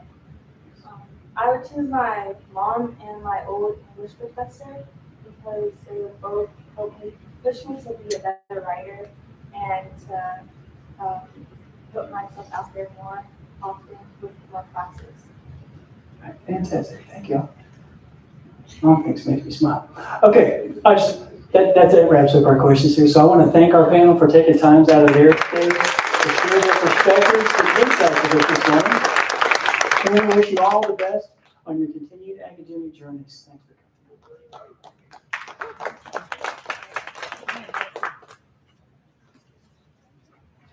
coming. Chef Lupita, thank you so much for the work that you did with the students to bring the food. Wasn't it delicious? Yes. Great, glad I see you. Thank you. Thank you, students. We appreciate you being here, and we have a little gift bag for you for your participation. Stir Fry Thursday, okay, and freedom. Wonderful. Now we have two special guests here. Ms. Catherine Alvarez and Ms. Gabriela Alvarez. Chef Lupita recommended that these two come speak to you. It's mother-daughter, correct? And we're very excited to have them share their story. So thank you. Good morning. I'm not a great speaker. I tend to be super nervous, so bear with me. My name is Catherine Alvarez. I am a CTC graduate. I graduated in May of 2019. I am also the owner of Kitty's Cakery on Fort Hood Street. It's a small family-owned bakery. This is my daughter, Gabriela. She is also a CTC graduate. She graduated this past December, and she works full-time at the bakery now. So I was asked to come and speak to y'all about the culinary program and the opportunities that can come to your students if they choose to follow that path in terms of dual credit and starting on the high school level and continuing their education at CTC to finish up their associate's degree. I found the program just doing some research. I had been a home baker for probably about 10 years or so. And I was looking to really earn that degree and get some knowledge on the business aspect of culinary. I had all the hands-on experience and all the skill as far as that was concerned, but I really wanted to fine-tune my business skills and just owning your own food establishment. And so I had looked at doing possibly going to a Schofier or going to CTC. And for me, it was about the focus, I guess the classes, the way they were laid out, being a mom of 6 kids and having a home-based business and so forth. It just balanced better with CTC and just being able to be more local. And like I said, the variety of classes that they offered. So I joined the program. The program was great. I met a lot of great people. As some of the students stated, there are a lot of opportunities for your students to get involved and to gain hands-on experience. Not all children are 4-year college children. That's just a fact. I have 6 kids. They're all very different. And so I think it's great for your students to even get some of those technical skills and to be able to come out of high school with a skill set that they can actually put into the workforce. And there's so many great businesses around town and where they can get experience. And so the program is just a really great program. I learned a lot as a business owner, and just being able to compete in the cake competition in Round Rock, to be able to earn recognition in that way. And like I said, just to get all of that knowledge as far as the classes and hands-on, the cake decorating classes, the running the Sweet Retreat Bakery for your advanced pastry semester, and those leadership skills that are required, the knowledge as far as like the businesses. You know, a lot of the students can come out of the program with the knowledge to start their own home-based business through the Texas Cottage Food Law, or go work in a restaurant alongside some amazing chefs that are out there locally. And so for me, it was a great program. I really enjoyed it. My daughter has always worked alongside me at home, helping me with the business, being a home-based business. I taught her a lot of the recipes from the time she was probably a preteen. And so she really enjoyed working. At first, she wanted to start in the savory, is what she was thinking she wanted to pursue. But after coming and doing the classes, she really found that she enjoyed the baking and pastry aspect of it. But when she was given the opportunity to do dual credit and to follow or consider a path, she decided that she wanted to enter into the culinary program and start at the high school level. So I'm just going to let her speak just for a couple of minutes, and she's really shy, and just for a couple of minutes on her personal experience as a student into the program. And so, Yeah, so I'm pretty shy, so just bear with me. I decided to do the culinary program through watching my mom do it throughout her years. Like she said, I was interested in the culinary side of it at first because my family is very into food and Hispanic households, you know, all about food. So I went into it thinking that I would enjoy the culinary side more. But as I was like participating in the actual classes and everything, I found that I shared my mother's passion for baking and pastry, and I really felt that I excelled in that area. While I still loved the culinary program, and it did teach me the basic things that you need to know in the hospitality world, I did want to pursue the baking pastry side. I will say I was also a dual credit student in high school, so I did go for 2 years prior to attending college. I was able in those 2 years to complete essentially 2 semesters worth of college for a very cheap price. I really only had to pay for, you know, my tools and my textbooks and things like that. So it was a really great opportunity to get a head start for myself. And in that, I was able to complete my college degree in about 1.5 years.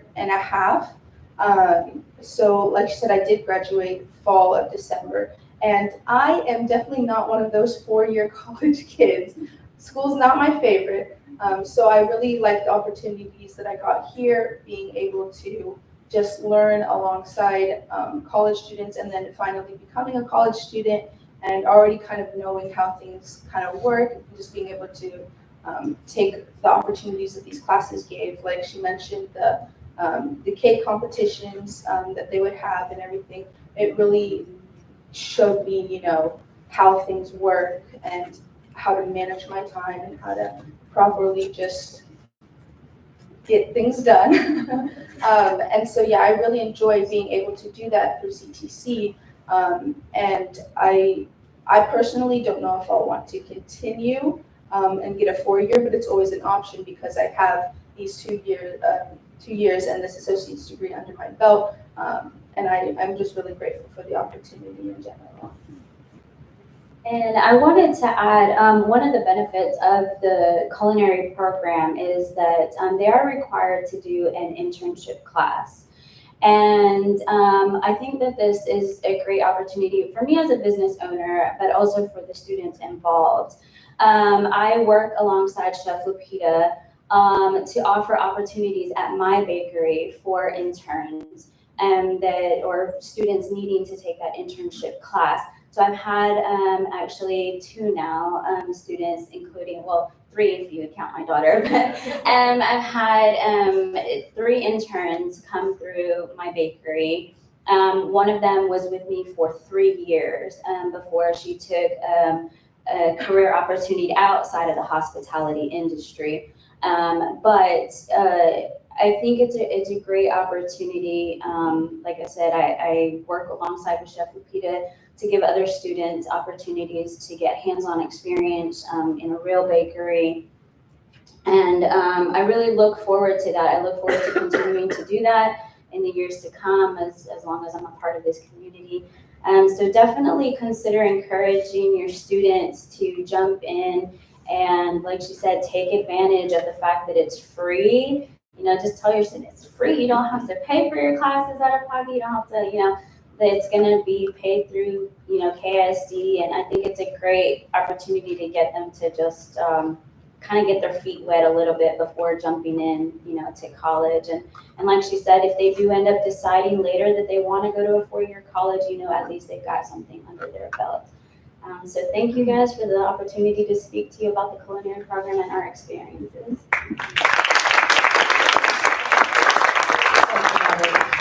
Thank you for continuing to support CTC and bringing interns in. That's wonderful. I know the experience is great. Thank you both for being here. Do you have a bag you can give them? Here, come. Oh, thank you so much. All right. Before we go on a quick break, our chancellor wanted to do a little shout out. And we'll take a 10-minute break when she's done and be back for our faculty and staff panel. Thank you, Dr. Garrett. This is a counselor's appreciation breakfast, but several years ago, we invited another special group to attend this annual event, and that is communities and schools. And I believe all of you know the value of having a communities and schools rep on your campus. I call them the critical care counselors. They provide services with for our students in terms of immediate needs, whether it's a food insecurity, whether it's clothes, it's a uniform, it's a shirt, it's pants, it's PE clothing, whether it's school supplies, whether it's helping them and their parents as it relates to housing and transportation. These are the critical care people that come alongside you on your campuses to help serve your students. So can we get our communities and schools folks to raise your hands so everybody knows who you are? Thank you for being here today. Okay, take a 10-minute break and then come back for our incredible faculty and staff panel. Thank you all so much.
but there's something above. Yeah, that's right, that's right.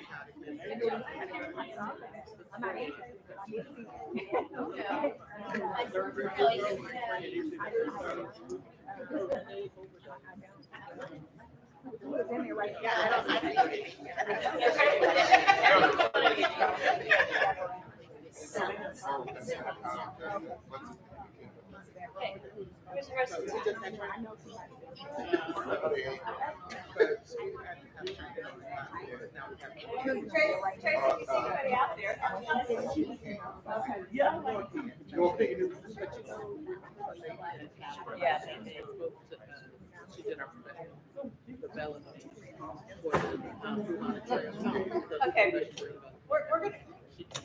Oh, there we go. We're gonna go ahead and get started. Do we still have people online looking at us, watching us? One person. Well, we're gonna keep it going for the one person. Awesome. That's great. That's great. This is our esteemed panel of faculty and staff, and they're going to answer a bunch of questions, but I think we need to have a little bit of an explanation about the QR code. So I'm going to walk this over here to Ms. Mariceli Santiago. She's, okay, that's good. She's going to tell you about it. Hello. So for everybody here, and even if you're CTC faculty and staff, you're welcome to do this as well. We have a QR code that says Counselor Appreciation Breakfast 2024. This is something that takes you to our Discord. Now, if you don't know what Discord is, it's something that kids are using. That's all you need to know. Just bear with me. When you have to download an app if you're using your phone. But basically, once you log in, there is a place that says New Student Orientation, and there's an option in there for Counselor Breakfast. The reason we're showing this to you is that I oversee New Student Orientation, and during orientation, a lot of the students don't want to ask questions and raise their hands. So what we did this last time around is we created just a forum and said, hey, if you have questions, you could either type them in there or you can ask by raising your hand. And we ended up finding that a lot of them really enjoyed asking questions through the QR code. So we hope that you, if you don't feel comfortable raising your hand, you're able to also put the questions in there. We want to encourage you to talk, but if you don't feel comfortable, you can, this is another option for you. And if nothing else, that will help you figure out some of the things that the students are doing. And then you're always able to ask questions about CTC, anything about CTC, and we'll do our best to answer them, not just today, but in the future. Matthew, take it over. Okay. Well, hello again. All right. So this is quite a long panel of people. All right. We want to share with you all the exciting and different opportunities that we can help support students with here at CTC. It would be helpful if you knew who all these people were. And I'm going to let them introduce themselves so they can tell you a little bit about what their position is, what they do. So I'll just let you all drive. My name is Karen Bentley. I am the Director of Financial Aid. My name is Julie Starkey, and I'm the Dean for Student Success and Persistence. So I'm all of those really cool resource areas that you need to know about, like tutoring, like foster care support, like student activities, disability support services, which my person, career services is on the panel. This is all part of Student Success and Persistence. So reach out to us, please. We're here to help students. Dr. Christy Shank, Director of Disability Support Services. Janelle Deal, the Associate Dean of Dual Credit Programs. We work with the Early College High School, the Early College Program, Dual Credit, and STEM. Valerie Payson, Executive Director for College Development and Foundation. Jenny Boucher, Assistant Director of Admissions. Eva Hutchins, Associate Dean of Enrollment Services, which means I'm over advising. Just to add on to what Jeff and Chandra, our amazing recruiters, talked about, the advising departments will be coming around and one-on-one working with your students who filled out an application with their amazing team. So looking forward to sending my advisors out to meet with your students. Colton Jones, Associate Vice President for Enrollment Management and University Relations at A&M Central Texas. That covers everything from recruitment and admissions, financial aid, military and veteran services, records and admissions, marketing, and then I also serve as the Executive Director for our foundation and support alumni services. Good morning. My name is William Jones. I'm the Director of Career Services here at CTC. And I'm Angela Reese. I'm a professor and online manager for the Business Administration Department, which also includes hospitality, homeland security, paralegal, real estate, accounting technician, and logistics and supply chain management. In one breath. All right, I'm going to kick this off and then we'll open it up to y'all for questions. So here we go. What does stackable credentials and degrees mean?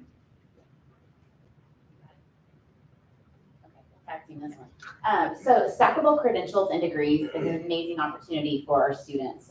The reason being is because it allows them to gain those credentials along the way. So if they're going to, let's just say, be on a business degree plan, an Associate of Applied Science, they have the opportunity to earn 3 credentials along the way. So they take 6 classes, they're able to have the supervision certificate. Then they take a few more classes, and then they're going to have a certificate in business management. They might also qualify for the entrepreneurship certificate and then also earn the associate degree. So what it does, it allows them basically a stair step. So you take these 6, you keep them, then you're going to add some more on, you get to the next degree, and so forth. And most of our departments across campus have this type of program in our Associate of Applied Science degrees. Yes, so our career and technical education programs all have the certificates. And I will add on, not to get too technical, but there's 2 types. There's level 1 and level 2. If you have students who are not college ready, off of the TSI, they can start without being college ready or TSI compliant on the level 1 certificate. So you may have some students who are going through that phase and they haven't quite met that requirement yet, and it's a great opportunity for them to start, and then we will help them through that process later. I can't add on anything else as to how they work other than what Dr. Reese said. Let's ask a segue question. Why should a student take technical courses if they plan to transfer? That's a great Because question. they could transfer. Especially to Texas A&M Central Texas. Absolutely. And then they also have that ability to start in the field along the way. As you heard from our students, a lot of them are already working, even those that are in high school, as y'all are very well aware, our students these days have to work to help at home or even in their own households. So this enables them to be able to be employable, which is part of our mission. For example, our accounting technician program, that is one that can transfer. We actually have an agreement with Texas A&M Central Texas that even after the first 6 courses, they can take that first level certificate and go to a CPA and say, I'm here to help. I've got my certificate, I'm credentialed, I have my credentials in QuickBooks, I'm able to help. So they're able, again, to be employable in the field while moving forward. Just to tack on, I think it's important to know that historically, technical credits were very challenging to transfer to 4-year institutions. I mentioned earlier, A&M Central Texas is very focused on access and success. We are very intentional in our collaborations with CTC and the building upon the AAS programs and their certificates, level 1, level 2, and have a BAS program. We have a BAS program that accepts those technical credits in business and a variety of disciplines. And then we have a BAS in psychology for those that might be doing, say, AAS in social work or substance abuse counseling. And then we have AAS in IT related fields. So there's a lot of opportunity for students that are going through CTE or more technical based programs to apply that, particularly as they grow in their positions, opportunities for advancement, taking on leadership roles under the speaker earlier, learning the business side of things, the accounting, the things that oftentimes come once you're in a position for a period of time that you need to develop those skills. So we're very proud of our AAS to BAAS pathways. Fantastic. Hey, let's, Yeah. go ahead. Can I just at, how many of you guys, as counselors, have heard about soft skills? Come on, soft skills. And I think this is a thing that is really important and why you would have some students that would maybe start on the technical, because I think that is really, those are developed, and you start hearing from employers how important soft skills are today.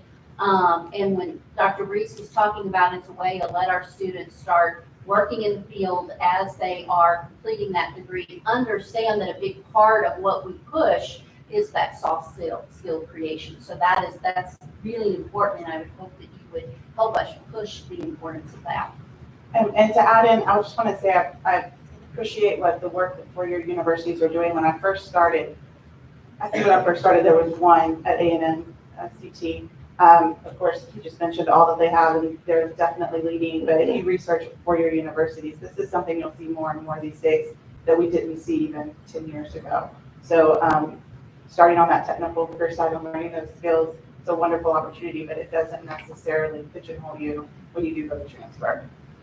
And not to drag this question out for the entire hour, but just look, kind of what Dean Starkey was saying, a lot of employers, especially after COVID, have transitioned what their priorities were from those hard technical skills to more so those soft skills. So having those programs, just like Dr. Reese was saying, that you can build your way and get those certificates, a lot of students have the perception of getting that career once you graduate. But with these stackable programs, you're able to start your career while you're in school. And then that way, when you graduate, you're able to graduate not only with that degree, but with that experience that's going to make you that much more competitive in the workforce. Gotcha. For counselors, just to make sure we're completely certain here, when you're looking at catalogs and opportunities, the degree's always in case you missed that, with an AS, so Applied Science, Associate of Applied Science, Bachelor's of Applied Science. So that's these paths that are kind of RCTE related, is what we're calling. So we have our first question on the Discord, so let's come over here and get that moving. Is it possible for all of the credits earned for the associate's degree to be applied to a bachelor's degree? Okay, so under our Associate of Arts and Associate of Science, yes, they will all be applied. And just not to belabor the question before, many times under the Associate of Applied Science, they will be as well, especially with partnerships like Texas A&M Central Texas. They are going to accept that full CTE course load that was in the Associate of Applied Science in those pathway programs.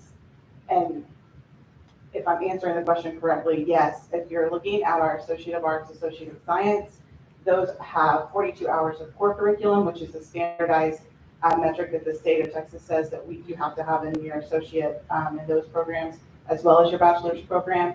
The remaining 18 hours in your associate is going to be major focus. And so if you're transferring in that like program, then yes, they will transfer to a Texas university.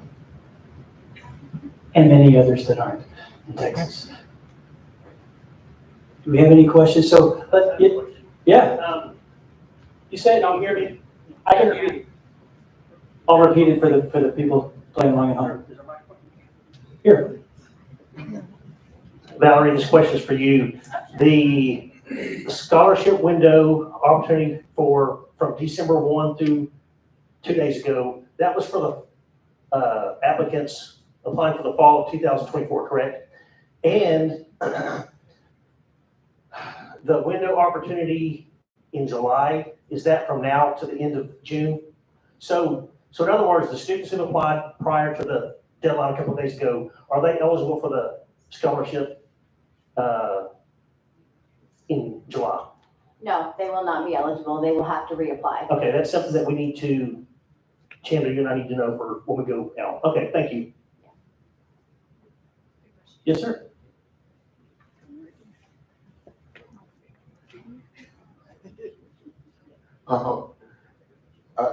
My question is for Texas A&M. When you were doing your presentation, there was a guarantee of tuition, and it was for only 3 years. But the degree is for 4 years. It's a 4-year degree plan. Why is that?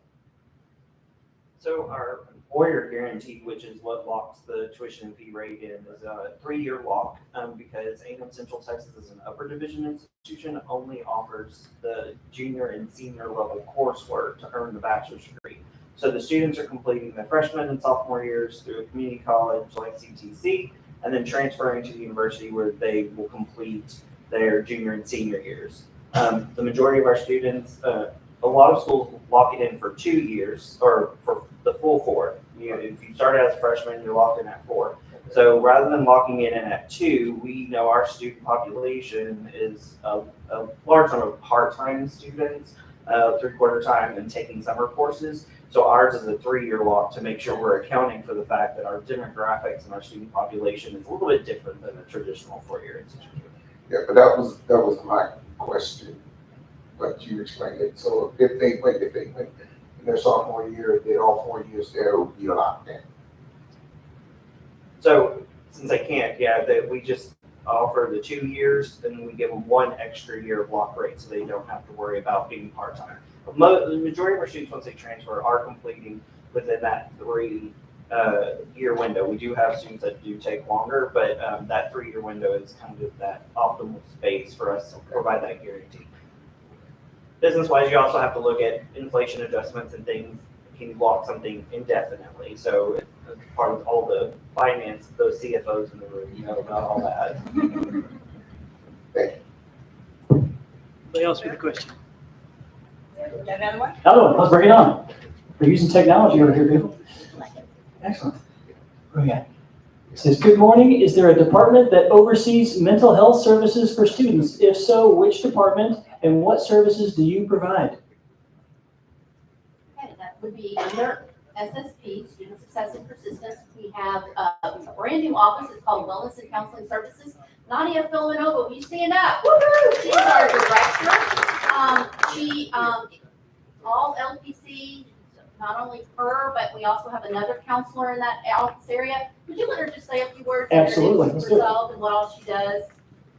Hello, everybody. My name is Nadia Filimonova, and I'm Director of Wellness and Counseling Services here on campus. We provide individual counseling for our students, staff, and employee. If they have any issues like anxiety, depression, or they just need to talk to somebody, please come to see us. We also have a new counselor on board. His name is Ron Porter, and he is starting today. So we will be more available and have time to schedule and provide everybody with the services here on campus. And also online, we have a telehealth platform that is available for students who cannot come here on campus and see us face to face. We also offer groups throughout the semester throughout the spring and fall semester, and groups are on different skills, on different support. We have right now mindfulness hour that is every other week. We have it from 1 to 2, and we also have AA groups, OA groups, which is Anonymous Alcoholics and Overeaters Anonymous. And we also provide some groups on skills like communication skills, anger management, and we have groups in a dorm where we teach students on different skills and different topics. We will have one group coming up because we have spring break coming, and we teach students about alcohol and drug abuse. So please check with us, give us a call, and schedule your appointment.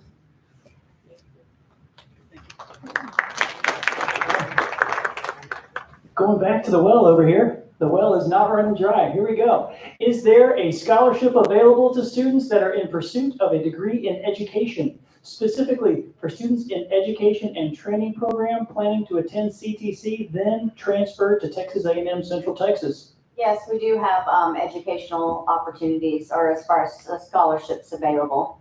All of our scholarships are listed on the Award Spring portal.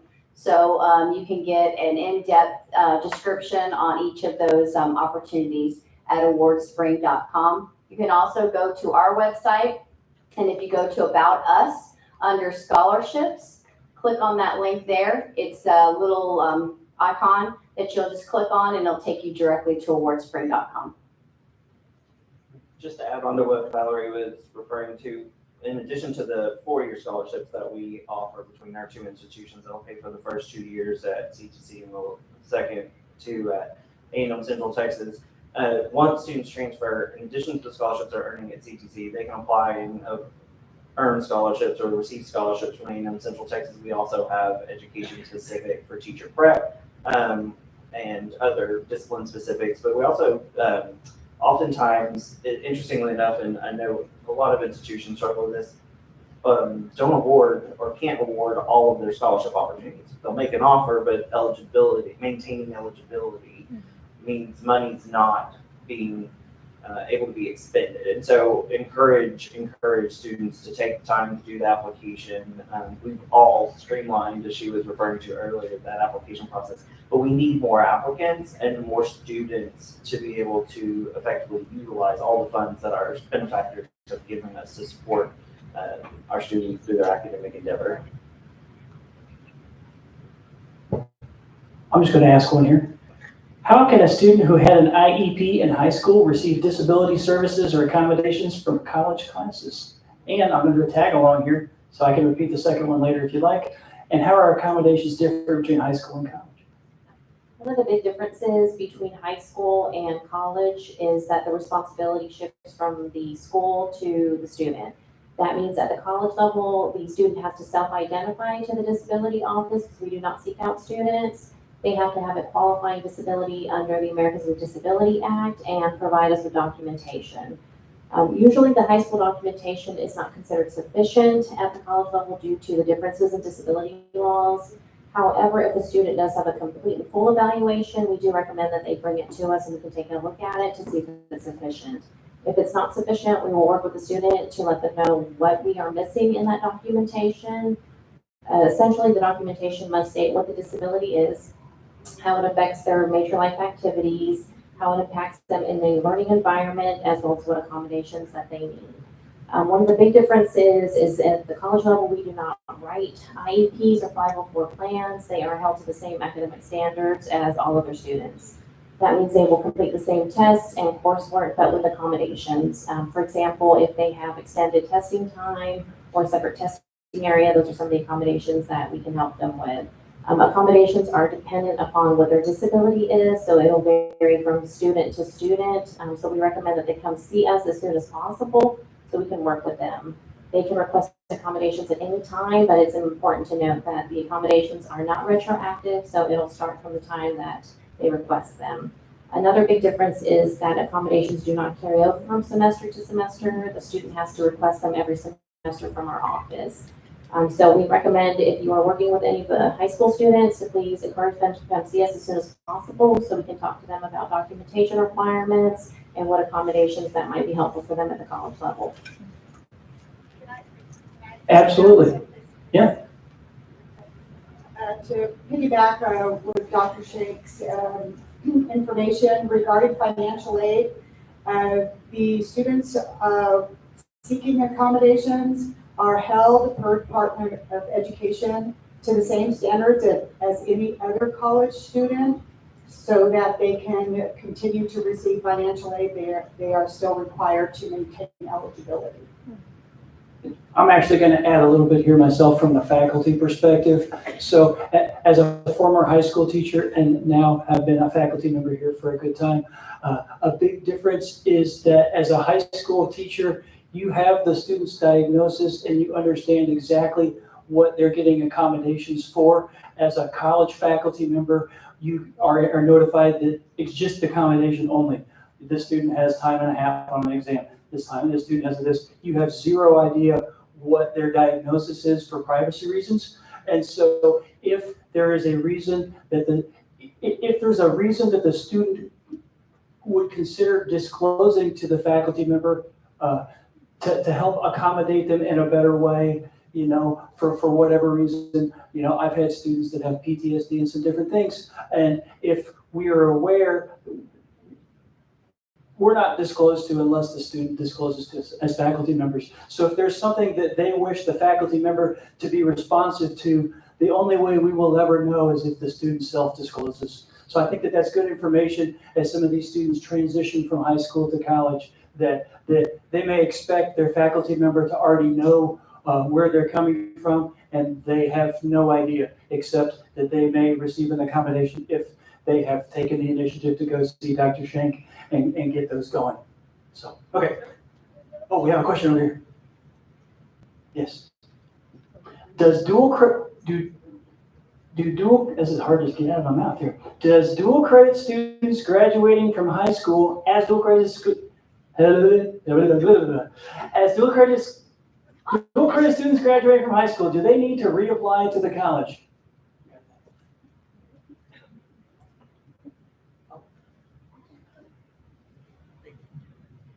If students have taken courses within the past year, they do not need to reapply for admissions. Short and sweet. Is anybody out here in the crowd want to ask a question out loud? Yes, ma'am. I do have a question. As far as the Texas A&M Central Texas, is there housing available for students? Here, I'm gonna let you say it again right here. Is there housing available for students at Texas A&M Central Texas? So A&M Central Texas currently does not have housing at this moment. And we have in the past been able to accommodate students who are currently in, say, CTC's housing. They could potentially stay there depending on certain factors, availability, things like that. I will say in our master plan that just got released and work that our new president, Dr. Rhodes, is working on, we just completed a housing study to understand what the needs are so that we can then figure out whether or not we're going to move forward with a P3 partnership or a private, or do it internally to add housing in the near future. In near future, construction is never near, but I guess in terms of institutional life in the near future, we will have campus housing. It is a priority for us. Can I just say that at CTC, though, we do offer on-campus housing. It's Morton Hall. It's over on the corner of campus. It houses about 80 students. Very reasonable. Go on our website, you can see what we offer. And we do always, at this point, we do accommodate if the student starts here and then they are transferring on to A&M. Again, as he said, though, it's going to be based on availability and all those kinds of things. So there is that opportunity here at CTC. Anybody else that want to ask a live question? Do we have any over here? All right, we'll keep it moving then. What happens if a new incoming freshman using financial aid wants to stay in the dorms? Will their award cover the dorm fees? If not, how can they secure funding for the dorms? Okay. Normally, if a student qualifies for oftentimes a full Pell Grant, because our tuition is cost effective, oftentimes that will cover that. Please understand there's also opportunities, and I guess Karen can talk more about that you can ask for loans and other things, scholarships through Valerie's area to cover all of that.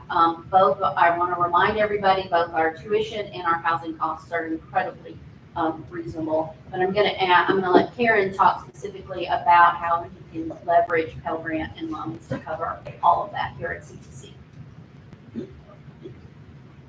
So with financial aid, it's the answer is always it depends, and that's because every student's income level is different. So that said, if we were to take a student, for example, that is full Pell eligible, there's always also opportunity for additional state, federal, beyond the Pell Grant, and institutional funds. Then we also have the work study program. Typically a student that is eligible for the full Pell entitlement also has the greatest need, which means that they could be awarded typically up to $5,000 additional a year to work on campus. We often have work studies that are living in the dorm, and they are working in any one of our departments here on campus, as well as in the community. Students can also seek out, we always encourage gift aid as opposed to loans because of our low tuition rate and dorm rates. So there's also opportunity for students and parents to seek out community for outside scholarships. All right. Some of our scholarship opportunities also include dorm It's just based off of what the donor intent is. So some of them have eligible funds for dorm opportunities. I'm going to stay with you, Valerie, for just a second. So we have expanded our scholarship window opportunities from what we have in the past. In the past, it's been a once a year kind of a situation, and we've expanded that. So I think it's important information for people to hear outward. Can you speak to that? Yeah, sure. Like I mentioned earlier, we do have multiple opportunities for scholarships. So we're going to be opening up the portal again for our fall scholarships for those students that missed the fall spring on the typical cycle. So that'll open July 1st through the, I believe it was the 31st that we were going to open that. And then we'll have another opportunity in for the spring scholarships, but that won't open until next year after like the Christmas break or so. Fantastic. Anybody else out there? Are we doing okay over there? In case you're curious, the kids at home are in fact using Discord. They do gaming on it. It's a real thing, just in case you're curious. So if you want to know what your kids are doing, they're doing that. Okay, let's keep this going here. Let's start with, when does registration begin for fall 2024? June 3rd. Short and sweet. June 3rd. I repeat, June 3rd. Okay, when should students begin applying to financial aid? For financial aid? Now. And as everyone heard, my spiel regarding the 24-25 FAFSA, because it is so fluid, our plan is to still be awarding students by April 1st so that they are prepared to register with having a financial plan by June 3rd. Gotcha. What services are available at CTC to make sure students are career ready? So me. My office here, the Career Services Department, basically what I always tell my students when they come to see us is what we do is we take that fancy degree that you're going to earn here at CTC and we help you turn it into a paycheck. So that's helping you throughout your career search career. So that's helping you build your resume.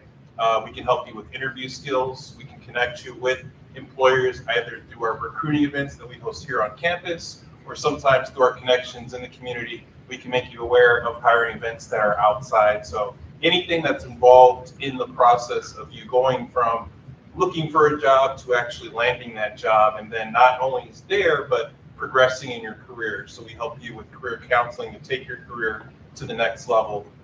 Those are the services that we provide, and our services are available to not only current CTC students, but our alumni as well. So a lot of times in your college career, CTC is the first step. And so through our career services department, even after you finish this first step, we can help you once you make that transition to Texas A&M Central Texas or any other four-year school to further your education and further yourself in your career as well. Fantastic. How does a student get a campus tour? Going this way. Go send it to Maricela. Okay, so I am Maricela Santiago. I am the Director of Student Life and Activities. And part of what I do is oversee the campus tours. You did meet two of my ambassadors earlier today. But I also wanted to let you know that all the counselors that are here, in your packet, you should have a handout that has information on our open house, as well as some information sessions that we offer. Part of those information sessions also includes the campus tours. You can sign up through there. If not, you can also go directly to our website, and we would be more than happy to sponsor you and your schools. And any student, if you want to send them to us individually or as a group, we will accommodate. Just give us time, especially if it's a group, so that we can make sure that we plan a great experience for you and your students. Okay, let's ask another question. This one's not from a list, it's from me. What is the difference between what a high school counselor does and an academic advisor and or a success coach? So as you start your journey at CTC, you've encountered an advisor along the way, whether it was already at your high school campus or as you come in, if you're coming in after you graduate high school. And so we're there to really help you through that process. I always tell new students, you can come to us and ask your questions along the way. We might not be the one doing it, but we're gonna make sure you get where you need to go as you're encountering different scenarios throughout your career. But to start with, we're gonna make sure you get on the degree plan that best fits your career goals. And we may need to have an extended conversation about that. We may need to do a referral to career services in that process so that you can figure out what your career goals are. You may come in knowing that, and we're gonna help you get on the right pathway. We're gonna talk about transfer. It's an odd conversation sometimes, but I like to start it at the beginning.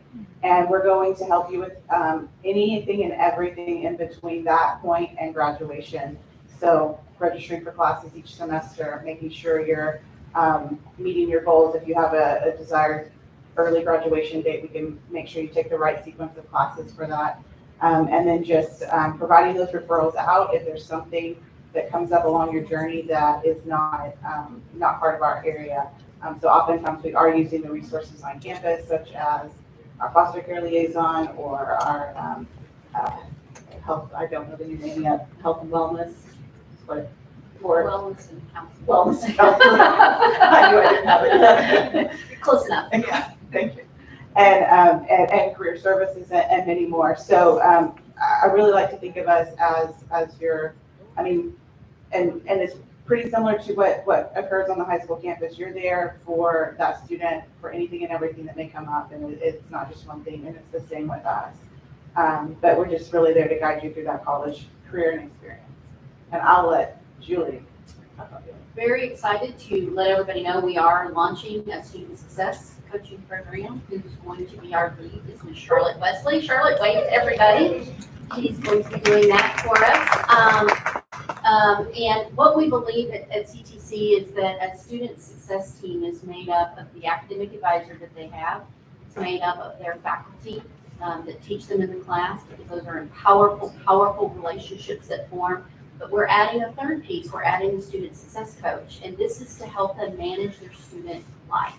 We know life gets crazy for our students. There's a lot of instability and chaos that happens for our students, whether it's managing internal processes, whether it's managing a housing insecurity or food insecurity, accessing resources. We have a ton of resources on this campus, but it's very difficult sometimes for our students to navigate how to get to those, which one makes sense for them. And that's what the Success Coach is going to do. Our target audience for the Success Coaching program is first time in college.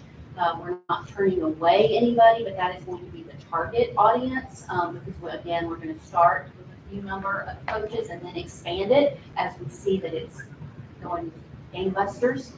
And so basically what they're going to do is they're going to help get a student through those processes. They're going to get the student when they have a stressful, challenging time, when they can't manage life or they're lost in the process and they can't figure out who to go to, where to go to. And we are going to partner hand in hand with Eva's area and the academic advisor, and we're going to partner hand in hand with the faculty and who are working with them in their classes. So we view it as a system, and we're just trying to enhance that support system so our students are successful, and that we connect with them, and that our students have a sense of belonging and connection here at CTC, because we know that is critically important.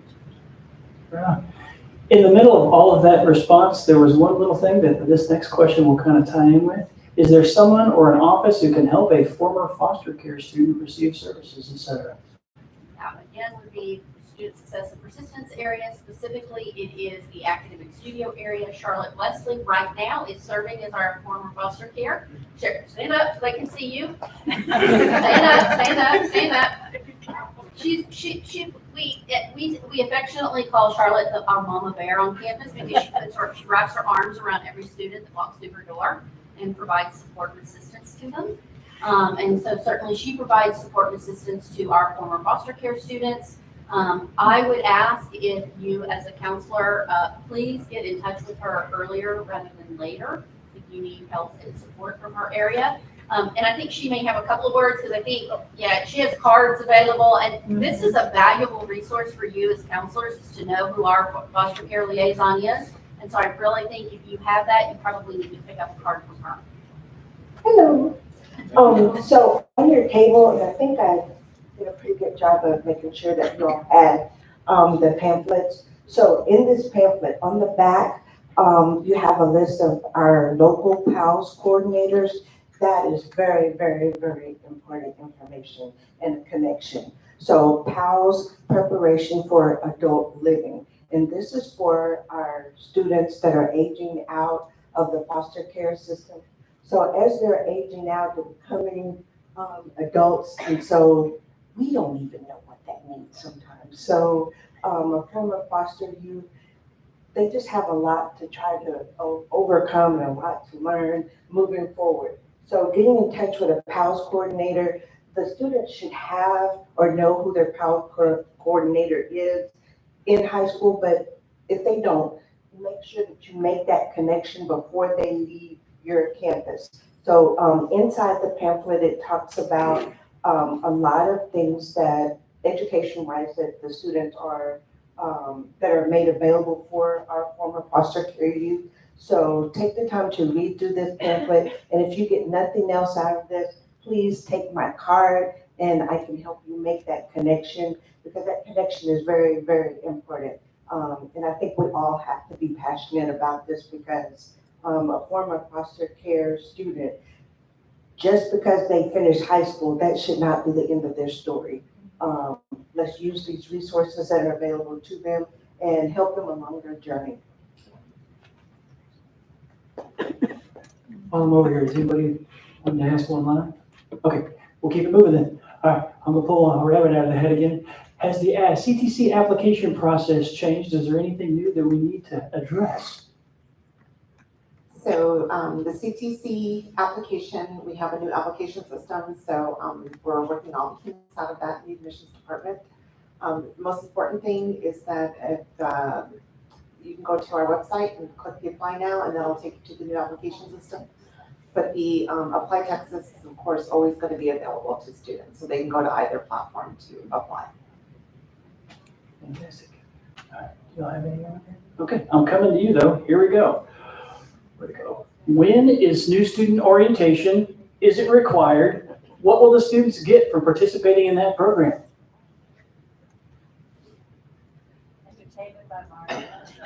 Okay, come on, Dr. Garrett, should I do it? Yes, do it. Good morning, Eagles! That's what they get. They get a lot of information with a lot of energy. My name is Gin Maristelli. I get to host it, so it's always fun. And I always started like that, which is why Dr. Garrett was mentioning that. And she usually comes and says hi. And it's early in the morning sometimes, and they're half asleep, and I get to wake them up and scare them, and it's so much fun. But that's not what they get out of it. They actually get a lot of information about how to be successful here on our campus. They learn how to use our systems. They talk to faculty, they talk to staff, resources. If nothing else, who to talk to and who to connect with whenever they're stuck with whatever stuff is going to happen, because we know it's going to happen, and we tell them it's going to happen. Just at least remember one person, connect with them, and go from there. So we highly encourage every single student, and even if they're not, to be fair, it's meant to be for new student orientations for new students. But if you have somebody who's like, I'm not sure if that's going to work for me, I have questions as to how college is going to work, they're welcome to come join us. We do them in person and virtually. So please, I highly encourage, if you're their counselor and you're like, come join us one day. Come see what we have to offer. I love it when we have the more participation, the better. You can even show your students, you can help have that experience with them. Especially if it's virtual, you can just invite them either to a classroom or to your office and just say, hey, let's look at what we have. We have a lot of things that we're doing virtually, and you're all really highly encouraged to participate. From your office, you don't even have to get a bus, which I know is the hardest thing sometimes for you all to get to go to campus. So please participate. You guys can do it, even if you're just trying to encourage that student. Let them know that this is an option. And so we want them to be successful, and they can see how in new student orientation. When's the next one? The next one will be next Thursday. It will be virtual. It will be at 9. It starts at 9 a.m. So just go to our website, ctcd.edu/NSO for new student orientation. You can register and just join us in the link. It's virtual.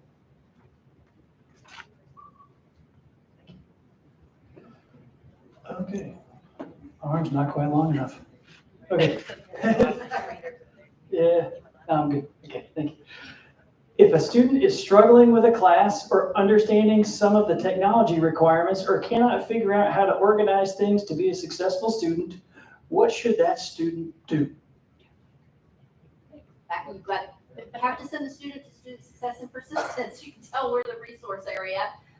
Send them to the academic studio for all of that. We tutor across the curriculum, so that means we tutor math, we tutor English, we tutor science, we tutor a little bit of everything. But I don't want you to think that we are the only tutoring system on this campus. There are lots of amazing tutoring opportunities that are through the academic departments as well. We have through the math area, we have both an advanced math lab as well as the developmental labs. Through our English and communications area, we have PROUD, which is managed by the faculty in that area that does a lot of work with the students that are taking those classes. The library does amazing paper reviews. They are citation experts. We also, through computer science, they offer some specialized services as well. So we have a ton of tutoring opportunities that are free of charge for students. We don't want any student to feel that they are lost or confused and can't make it through a class. The other thing that the Academic Studio though does is we do special seminars and workshops for students. So we will offer a workshop in support of what Dr. Reese always does for us at New Student Orientation about how to use the LMS or their Blackboard. If you're at Texas A&M, it's going to be called Canvas. But we will actually work with the student individually. So if they get into that first class and they're lost and confused and they don't understand how to manage Blackboard, they can come to one of our tutors. Our tutors will actually pull up their classes for them, walk them through how to do it, and build on that. We do workshops on time management, test prep. We have a ton of students that come in right before a test that's just filled with test anxiety, and we work them through. And let's see your notes, see what we need to do for you, how we need to get you through that. We do a lot of workshops on time management, things like that. So there are a ton of resources on this campus for a student to access to be successful. And so I want you to be aware of that. We will go over all of that at New Student Orientation. So again, if you're curious, log in next Thursday, 9 a.m. and check us out. Fantastic. I wanted to come back and talk about, from the student panel, we had Mackenzie and Jamie were talking about how many papers that they have to write, the big difference between high school and college, and to re-emphasize some of the things that Julie was saying. They can start, they're kind of frozen. They don't know how to get started on a paper. They can go to the academic studio. They can help them brainstorm some ideas to kind of get started. You need to get a little help with the research process or some of the mechanics of the writing. They can work with our library staff and get that going through there. And the PROWL thing she spoke of stands for Professor Reviewed Online Writing Lab. They can literally submit their paper early to a faculty member who will then review the paper and give them feedback prior to actually having to turn it in for the grade. So they get real professor feedback before it actually counts, if you will. So they have that opportunity to clean up their citations or to maybe tighten up their concluding paragraph or whatever it needs to look like for them. You know what I mean? So there's lots of different opportunities all along the way. And Angela would like to say something. I just want to add something into for students that might not feel comfortable asking or even emailing. We know students have a hard time being comfortable saying, I need help. PROWL and then also our librarians have put together amazing video tutorials that are out there. For example, for MLA citations, they have a 2-minute video that walks them through exactly how to do it. And PROWL has many of the same resources as well for different things on essay writing and even specific ones on how to write a compare and contrast paper. It's pretty amazing what they have done, created for those students who really don't feel comfortable in reaching out. While we encourage them to, if they don't always do it. Gotcha. I would also like to say that as we've seen as a response to COVID, and this was mentioned earlier, students are less likely to raise a hand. They're less likely to ask for help. But faculty office hours are a real thing. It is literally a required part of our faculty's time to provide office hours for their students. If you can encourage your students, the faculty are not scary. They are there to help. And they will find out immediately when they walk in the door, oh, this isn't quite so bad. If you can help them kind of take that first step, encourage them to get the first step, then that goes a long way to realizing the faculty member knows better than anybody else the content of their course and how to navigate it and the best ways perhaps to learn that material. And it's an underutilized resource on campus. So if there's a way to encourage our students to capitalize on that resource as well, that's another option. So just throwing it out there, that's my 2 cents. Okay, do we have any other questions coming from the live group? Checking in over there. How am I doing on time? We're almost at the end of my time together. Okay, maybe should we pull one more from the well here? Okay. I have heard that you offer a variety of class formats. What's the best one and why? That's a loaded question. Well, we have a variety of different delivery modes. So we have lecture courses, we have blended lecture courses, so they can come to campus for part of the time and the rest of the time it is in the online format. We have SVL, synchronous virtual lecture learning, one of the 2 L words there, where basically students log into our LMS, our Blackboard online classroom, and it's like a WebEx where they are interacting with us that way versus in the live classroom. We also have High Flex. That's a pilot. High Flex is a pilot where students have the opportunity to come to class, or if for whatever reason they can't make it that day, they have the ability to Zoom in or WebEx in, whatever the instructor is using, so that they can still be a part of the class if they're homesick. We also have those self-paced with milestone courses that you heard some of the students talking about. We did take away their ability to just have self-paced. Now they have to have kind of like some checkpoints along the way, milestones, if you will, to where just to ensure that they are being successful, because we're finding so many of our students wait till the last minute to turn everything in, don't get any feedback, and then wonder why they failed the course. So we have encouraged this or required this now so that students have to meet those along the way. And then we also have just traditional online that basically you have due dates every couple of days or once a week, depending on how the class is set up. The other thing that I always like to point out is that we have monthly start dates and sometimes even multiple start dates in the same month. So it's not just fall and spring long semesters and one short semester in the summer. We have classes starting on, what day is it? Like the 18th of March. We have classes, March 18th. We have classes starting in April and May. So, and we have different lengths. So it could be 3 weeks, 4 weeks, 5 weeks, 6 weeks, all the way up to 16. So we are trying to do this so that our students have the opportunity to be successful based on their needs. So which is best? It depends on the student and their needs. Fantastic. I think That's about it. we're at the time here where I hand it back to you. Yes. So I'd like to thank our panel for helping us out here and providing some good information. Thank you all. Thank you, Matt, for facilitating. That was wonderful. Thank you all so much. Did we miss anything that you guys wanted to say? Maybe I should say that. I'll say this, don't forget that high school students can start in the summer. And I mentioned it earlier, some of your students may not be college ready.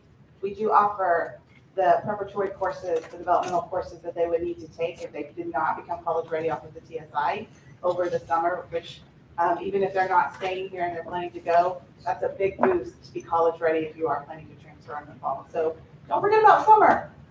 That's right. That's right. Thank you, Eva. Okay, we have a short campus tour to show you, and please don't leave because I have some compelling data to share with you in my closing remarks. All right, thank you.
this is the handiwork of our videographer back there, Lee.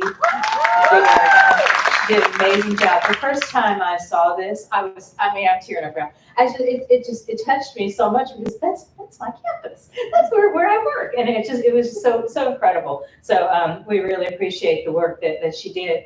We also included that in our reaffirmation documents that we were submitted to SAC-COC, which is the Southern Association of Colleges and Schools Commission on Colleges.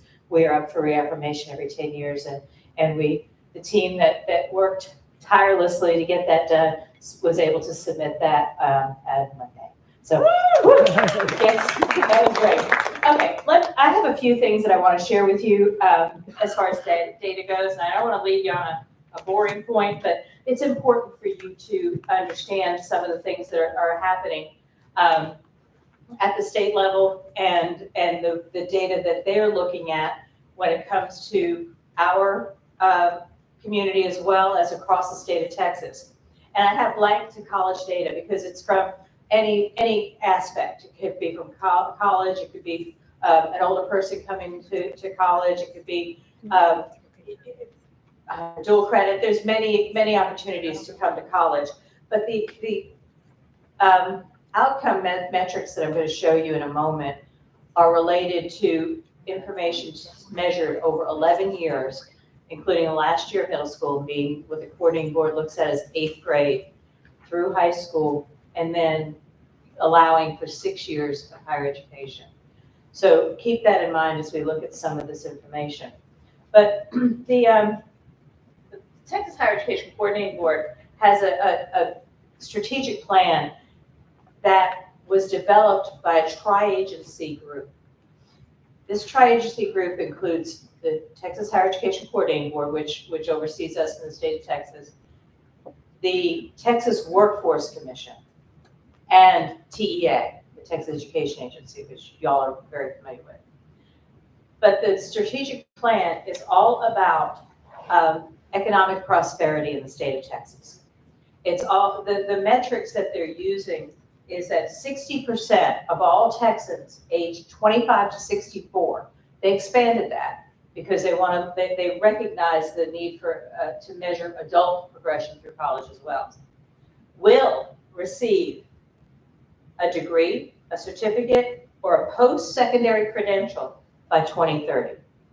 They want 60%. So yes, we're supposed to be serving high school graduates, but we're also supposed to be serving adult learners at the same time. Another major metric that they have is 550,000 students will complete a post-secondary credential of value each year. 550,000 will complete a credential. That doesn't necessarily mean a degree. That means a credential of value, something that's going to get them a job that's going to pay the bills and cover their expenses and give them a lifestyle that they'll be proud of. That's what they consider a credential value. And then the other thing that is really important, and we're seeing a big shift in the mindset of education, is that 95% of students will graduate with no undergraduate debt or manageable based on the occupation that they achieve from the credential that they get from the school. So those are the 3 points that is very important.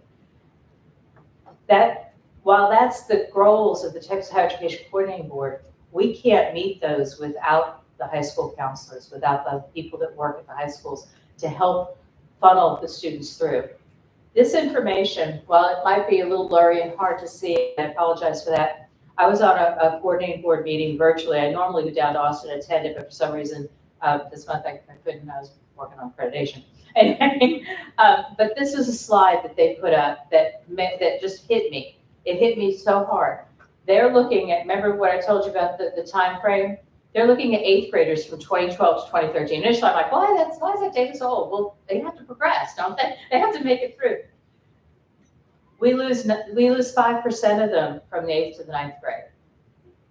And I'm sure you guys are aware of this information much more than we are at the higher ed level.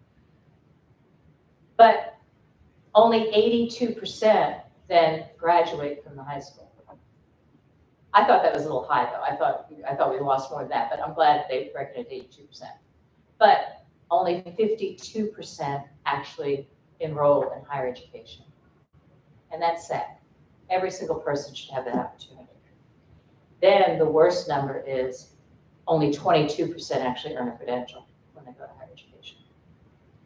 So I don't want to leave us on a bad note, but I think that should inspire us to work harder and to move forward on trying to help our students get into college and succeed in college. This slide was also in that meeting, and I just want to point out mainly on the bottom, but when you look at across the 3-year period, 11, 12, and 13, 8th graders, over 1 million, 887,000 graduated. Enrolled in a 2-year college, only 328,000 of that million. Only 30%, that's only 30% of them. Then the ones that enrolled in a 4-year, that was 22%. But anybody that achieved, only 5% achieved an associate degree. And only 1% achieved a certificate of value. 16% did earn a bachelor's degree, but still 16% is not where we want to be. So those numbers are reflected in the bottom of, showing high school graduates in each of the years, and the same thing that I put on the graph. Now this is local. This is where we are right here. I pulled some of the schools in our service area. How many come to Central Texas College? From Ellison, in the year 2022, 81. From Harker Heights, 85. From Killeen, 38. From Early College High School, 28, but that's the weird number because most of them already graduate. But the 28 are the ones that had to stay because they still needed a few more classes to graduate. Pathways, 24. Shoemaker, 56. Burnett, 8. Marble Falls, 9. Coppers Cove, 55. Crossroads, 7. And Lampasas, 33. Now, let me show you some additional information. So I've got it now broken down by high school, and I'm not going to go to each, I'm not going to cover each and every one, but for instance, Coppers Cove, they had 437 graduates in 2022. Only 151 went to a college in Texas. Now, there are 282 that they couldn't find in a college in Texas. Some could have gone out of state, but I don't think all 282 went to a college out of state. You can see there the 55 came to CTC, and it goes down and shows where some of them ended up, some of them are just their numbers were too low, so they kind of combined them to 35. But that's Coppers Cove. Let's just look at Ellison. 81 came to CTC. That's good. I'd like to see more. But out of 498 that graduated this year, only 186 were in a college, were seen in a college. So what can we do? What can we do? Is there any other numbers you want to see? Any other schools? There's Harker Heights, 507 graduated, 221 went to a Texas college. Killeen High School, 370 graduated, 102. 361 for, that's Pathways, let's see, Shoemaker, 384, 120 came to school. So anyway, I think the people that can make a big difference are CTC recruiters. Obviously, you all can make a big difference with the work that you do in your schools. I think that we can all share in that responsibility, but we have to make it a point to get these students where we want them to be and what they need to do. I attended an amazing meeting this week at Texas A&M. It was for Black History Month, and it was titled Educating Black Children in Our Community. One of the things that I took away, that took away many, many things, but one of the things that has resonated with me is we are preparing our replacements. They said that over and over again. We're preparing the people that are going to take care of us, and we're preparing the people that are going to sit in our seats. We need to do that job and think about it that way to be sure we're preparing the students that we have to take on our roles. I thought that was very powerful and a great way to end this session with the fact that the ball's in our court.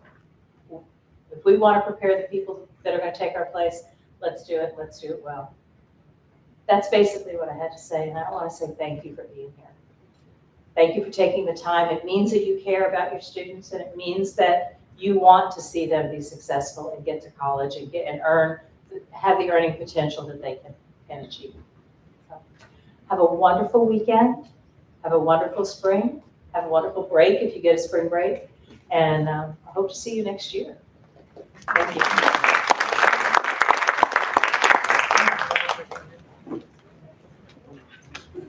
Okay.